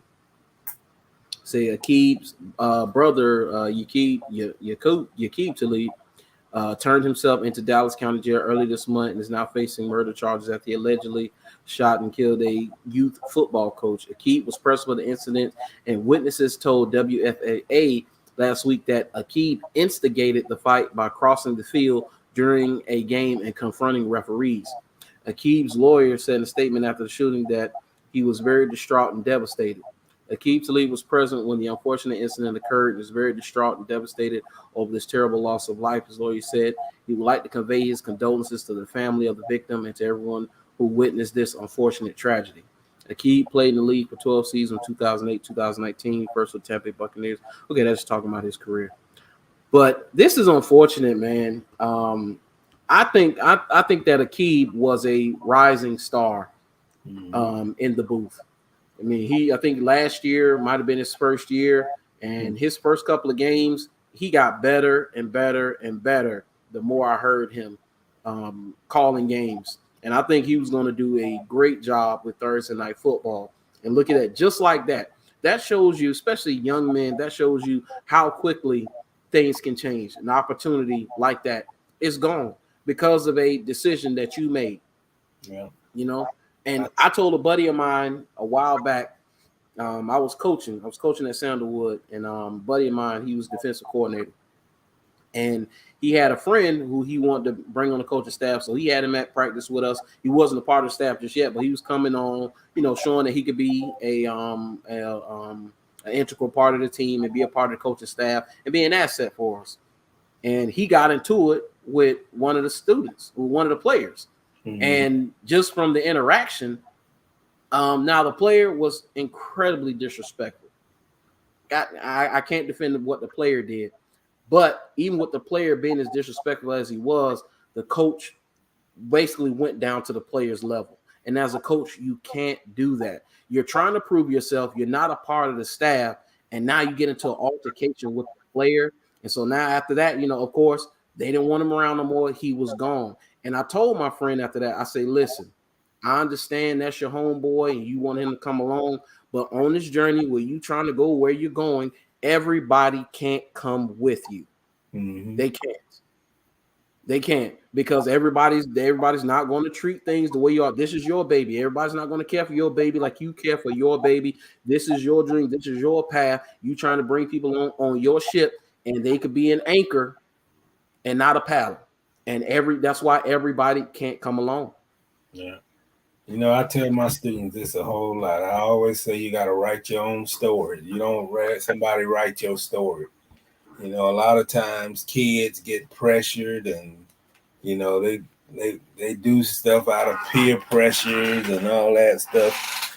But even with this situation here, I hate to see a brother, when you that national figure, that sometimes somebody else's actions impact your life too. But the long story short, life is, you got to make whatever opportunity that you have at that moment. You can't wait on it. You can't think about it. Whatever your opportunities are, you have to make do with them at the moment, because things can change just like that. And you never know when life will change for the better or the worse.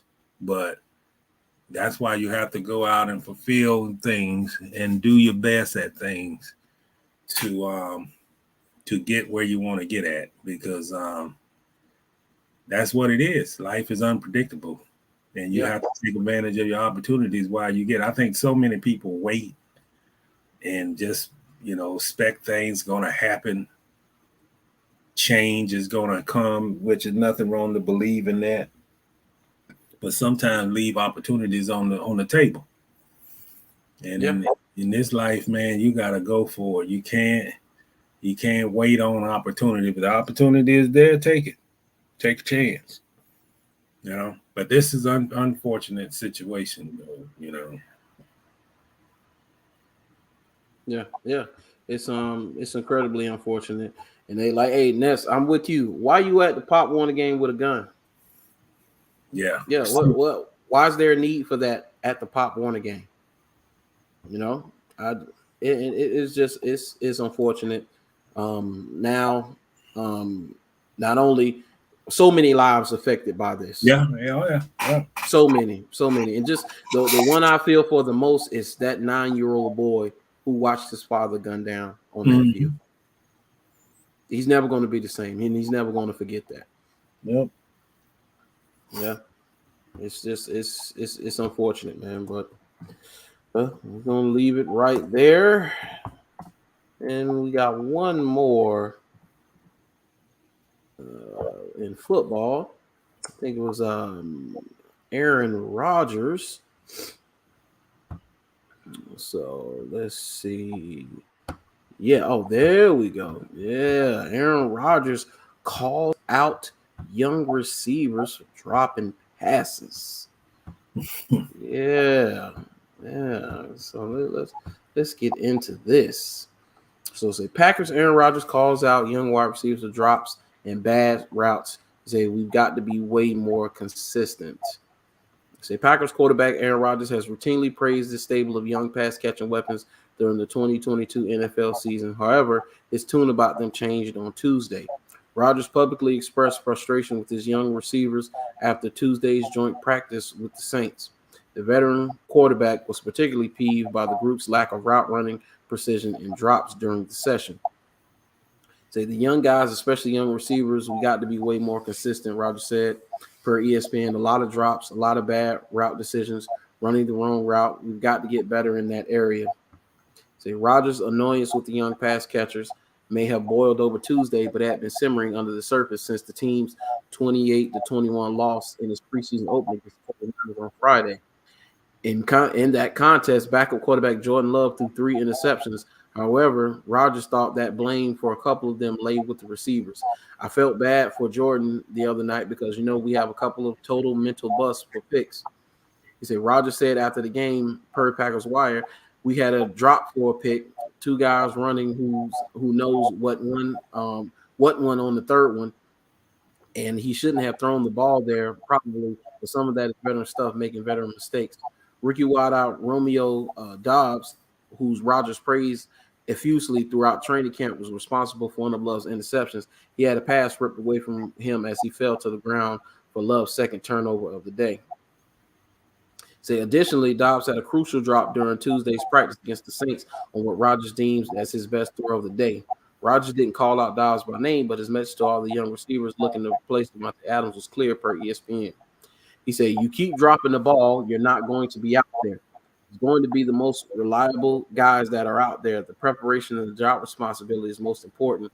There's going to be physical mistakes like we talked about, but if you're going out there and dropping the ball and somebody else behind you is in the right spot all the time and catching the ball, that guy is going to play. Rodgers is hoping that his recent rash of drops and mistakes are just blips on the radar. With the NFL regular season rapidly approaching, he felt the need to warn his receivers to clean up their games. Otherwise, it will be hard for the quarterback to truly trust them in September action. We're going to play our best guys when the season starts, Rodgers said, and whoever those guys are going to get the reps. It's the guys I trust the most and the guys the coaches trust the most. So I'm going to tell you what I got from that. I don't think that this is a jab at the wide receivers, Mr. Reid. It's maybe a little bit, but you know who this is a jab at? This is a jab at the Packers.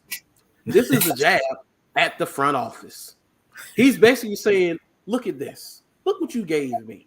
This is your fault. These young guys, they're young guys. They don't know what they're doing right now. Yeah, they're going to have drops. They're going to have lapses, and he understands that with young receivers because he's seen it. So he's not going to be so tough on them.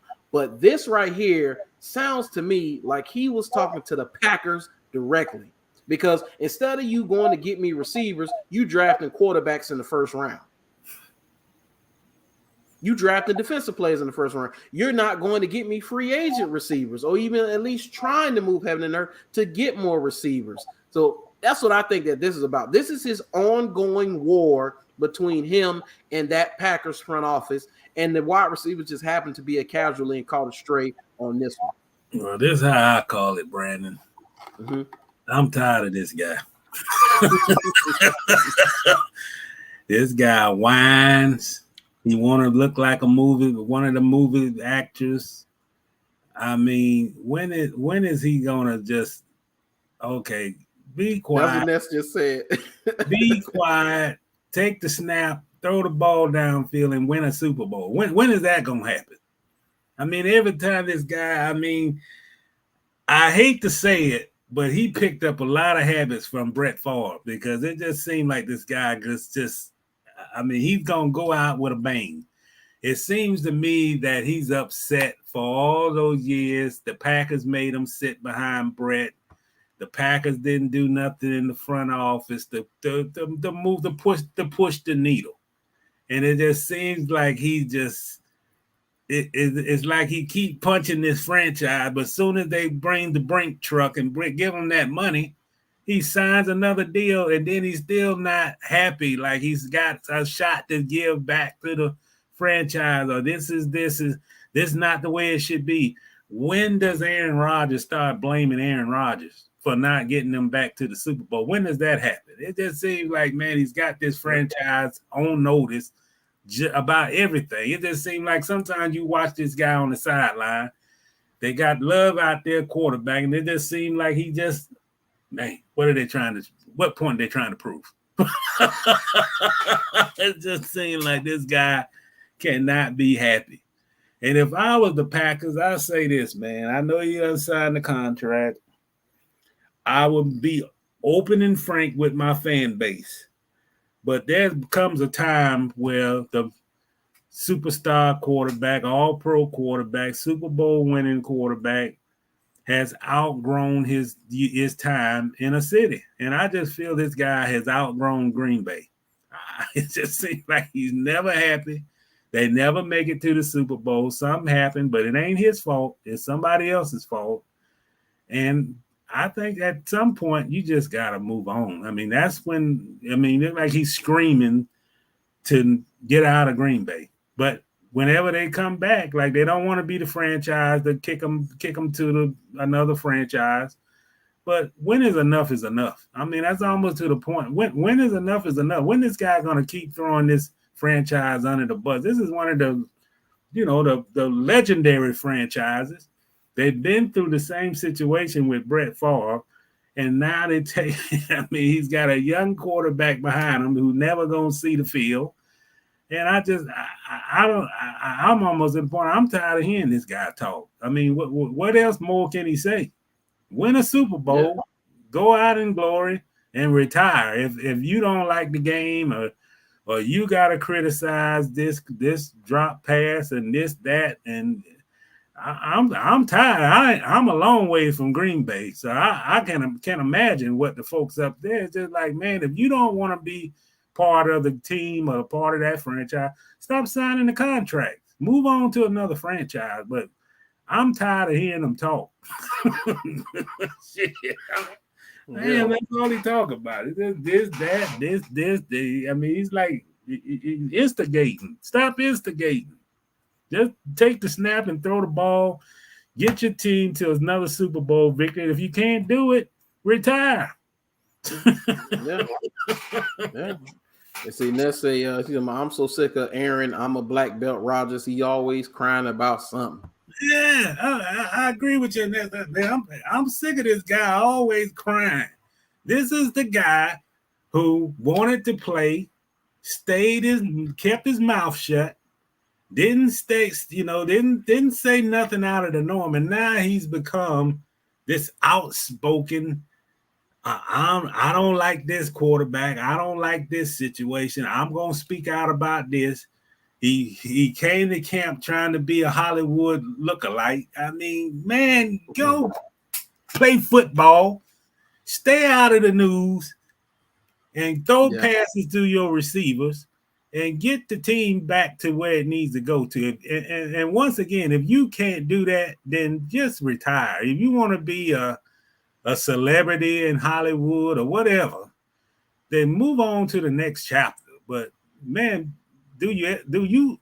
I'm almost to the point. Do this guy even care about his teammates? I mean, really? Yeah, absolutely. Say Rodgers is the wife that wants a divorce, but then keeps accepting the bigger ring. Then 3 months later, trying divorce again. Yeah, we be crying like, okay, well, they ain't go to season, they ain't go like I wanted to, so I'm ready to get out. I mean, this is a guy that you could write it right now, August, whatever this date is. I predict if late November after Thanksgiving, if the Green Bay Packers are not like 13-3 or number 1 seed, this is the guy that's going to say, it's not my fault. We haven't made the right decision. To blame it on the coach, blame it on the organization, blame it on the general manager. Do this, pay this, but hey, Aaron, do you want to get an extension? Yeah. Yeah. I'll take more of your money. Yeah. Are we talking about double take, aka I own this city towards the Chicago Bears? Yeah, that's who we talking about, man. Oh, man, this guy is a cartoon character, man. Yeah. Hey, and all of his animosity, all of this is towards the Packers organization in the front office. That's what this is about. That's what this is about. That he called out these wide receivers because that means he's calling out the front office, because the front office are the ones who put them out there on the field and signed them. That's what he's doing. But imagine what those players are saying. I mean, just imagine what the locker room is. Here, this guy. Go ahead. The same thing his previous wide receiver core was saying. Greg Jennings can't stand him, and he was a star in Green Bay. Yeah. Yeah, this guy like, oh yeah, look at the headline, calls out young receivers for drops and bad routes. I mean, come on, man. What is your coach? Right. And then, hey, if I'm one of these young guys, hey, I may be feeling a certain type of way, but hey, it is what it is. But I think that they called it straight because of his ongoing back and forth with the Packers organization. And I think you are right about that he did learn from one of the best. Because Brett Favre is loved, but Brett Favre was also a diva as well. Yeah, he was. And this guy, I don't know. It's just like, man, I saw the other day where he was riding the scooter. Something he was doing. He wasn't really riding it, but he was on it. And then they say he came to camp and he wanted to look like some actor or something. I say, man, just create your own story, man. Shit. Yeah. I hate to say, like, they want athletes just to be athletes, but this guy here, man, it just seems like he doesn't have any substance. He criticizes everything. He's unhappy with the world. He's unhappy with the team. They done gave him everything. He's still unhappy, and I'm sick of hearing them complain. Shit. Yeah. Like he don't make no money. It's Aaron Rodgers, man. He's a victim. Yeah. Absolutely. Aaron Rodgers, the NFL victim. Always crying. Yeah, always crying, man. But we're gonna leave that right there. And we're gonna finish up with a little college football, and we're gonna get it on up out of here. So with college football, though, I didn't have an article or anything like that, but just wanted to talk about, I heard a segment on the radio. They were talking about parity in college football or lack thereof, and how there's no parity in college football right now. Like right now, you could predict who the national champion might be between Alabama, Ohio State, and Georgia. Who else? I mean, you might have one other variable come in there, but for the most part, between those three, you could bet one of those are probably going to win the national championship, especially if they can stay healthy. But you talk about it, but things have always been this way. It's just that the difference between then and now is that all of the backdoor deals, under the table handshakes are now being done out in the open now with the NIL deals and all of that. That stuff now, they were already doing this. What they're doing now, which is the big schools buying the best players, they've always done that. That's always been a thing. That's nothing new. It's just now they're able to do it out in the open and do it legally. So now all it is going to be an arms race where smaller schools are not going to be able to compete with bigger schools. Look what USC just did. They took the Biletnikoff winner, plucked him from Pittsburgh, and Pittsburgh got no shot. They got no shot. USC wants this kid. Where is he going to go? I'm going to stay at Pitt, or I'm going to go on the bigger stage of USC, who just joined the Big Ten. I'm going to go play for USC. It is what it is. So now that's why Nick Saban went on his rant. He named Texas A&M, but only because of the money they make. But that was a shot at his boosters. That was a shot at the alumni. They said, hey, listen, y'all like to win in Alabama. I like to win too. But if you don't get some more money in my pocket to give to these kids, we're not going to be winning many more championships. That's basically what he's saying. That's what the system is today. Well, Brandon, I say this here for Nick Saban. Bless his heart. That Texas oil money been running deep for a long, long time. They ain't got that Texas oil money in Alabama. But that's what it's come down to. It comes down to what school, and I agree with you. It's always been that way. Why do you think Ohio State has been always consistent winner? They always had the better facilities. They always got the best athletes out of wherever they got. And that's, now is, like you say, it's open. Okay. Just exactly what you said. USC call up a player. They want the player.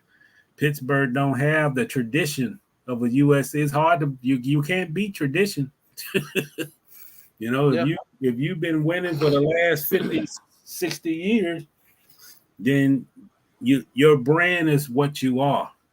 And it's always been that way. But if you got deep pockets to go with the brand, then you will win. And that's who mistake was it?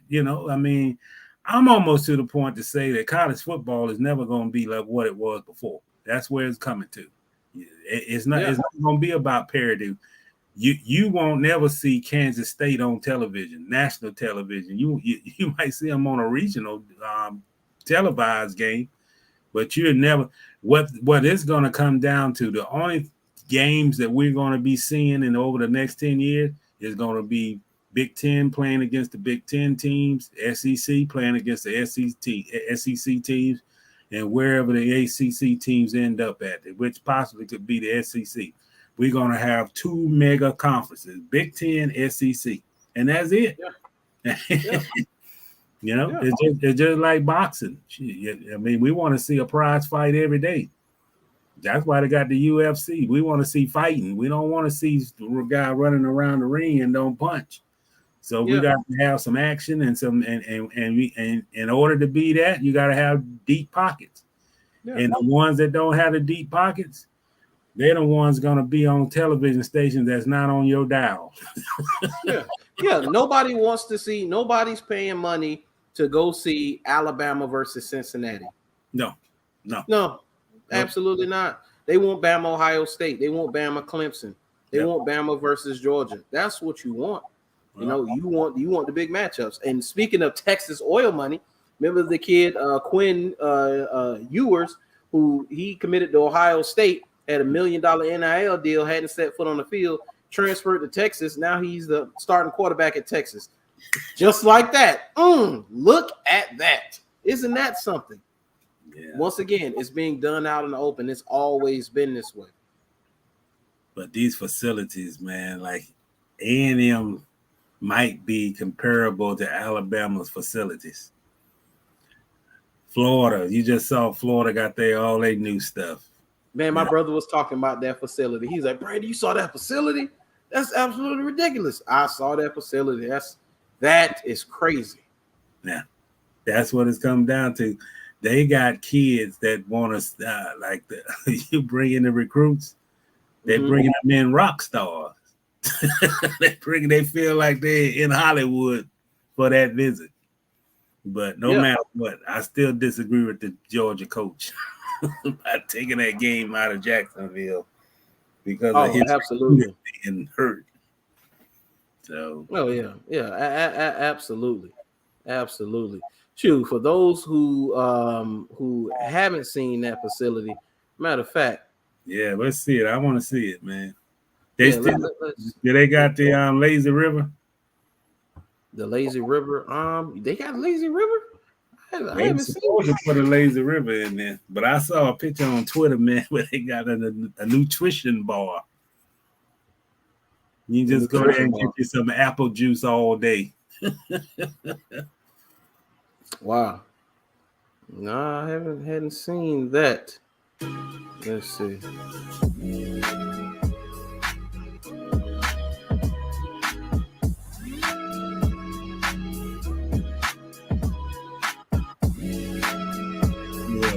Look at all that space. Look how big the weight room is.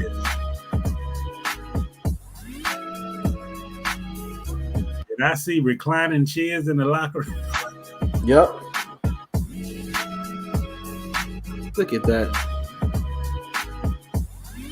Yeah, look at that.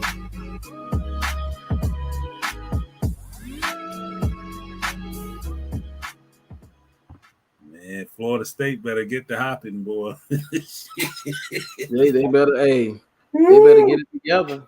That's the Taj Mahal, man. Yeah, they better get it together. That's absolutely ridiculous, man. But it's money, so it's always going to be about money. It is what it is.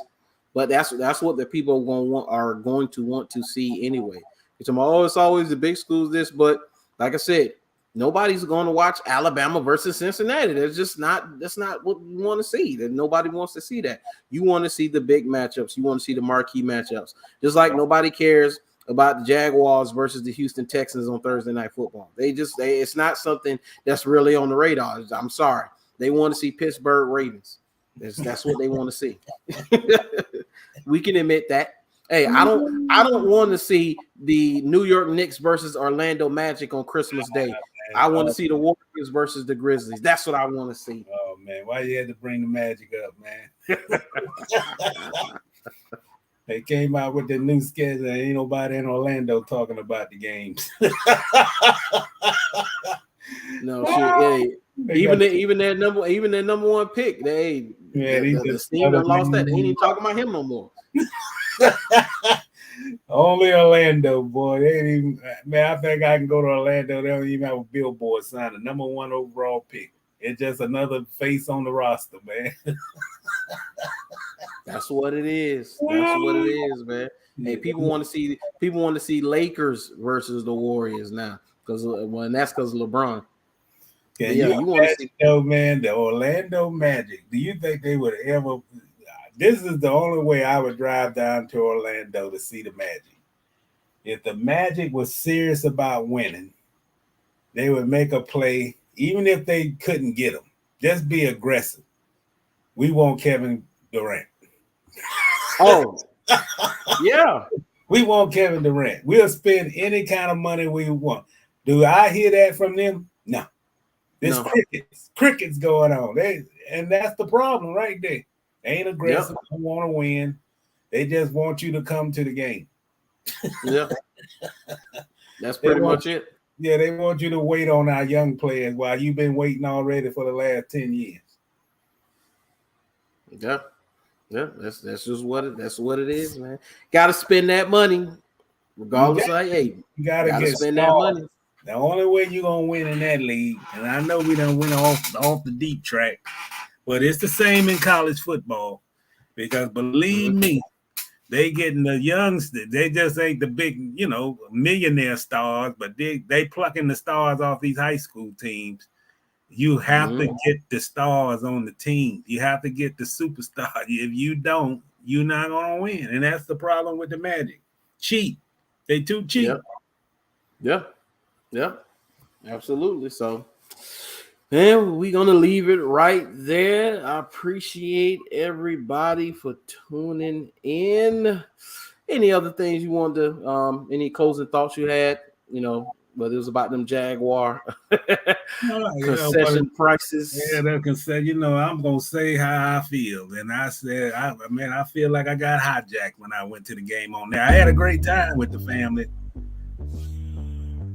Man, stop hijacking the fans and give them some discount foods, man. But that's all I got. That's all I got. I think the Jags gonna be okay. Yep. I think so too. I think the Jags are going to be good, man. I don't think they'll be in. I think we'll have a decent season, long as we can avoid major injuries and a rash of injuries, especially to the offensive line, or should not even just offensive line, but a rash of injuries at one position. Like if we can stay away from that, I think they'll be fine. I think the offense will eventually get it and start to gel. Of course, defense is always ahead of the offense this time of year. So I give that offense a little more time. And I would love to see what they're going to look like once James Robinson comes back and what he can give coming off of this injury. Because if he can come back and he can be, let's say he's 80 to 85% of what he was last year, that's big. That's big. Yeah. So you give us 13, 14 play drives, but when you get inside the 20, just go. Let's go. Let's go. Yeah. Let's go. Score, please. Take it in the end zone. Take a quarterback sneak too, man. Ain't nothing wrong with that. Yeah. Absolutely. So, but man, I appreciate you guys for tuning in. Make sure you like, share, and subscribe. Follow me on all my social medias. Follow Mr. Reid on Twitter. Hey, man, I appreciate y'all. And we will be back with more live streams, man. But until next time, I'll see you guys later. Peace out. Peace out.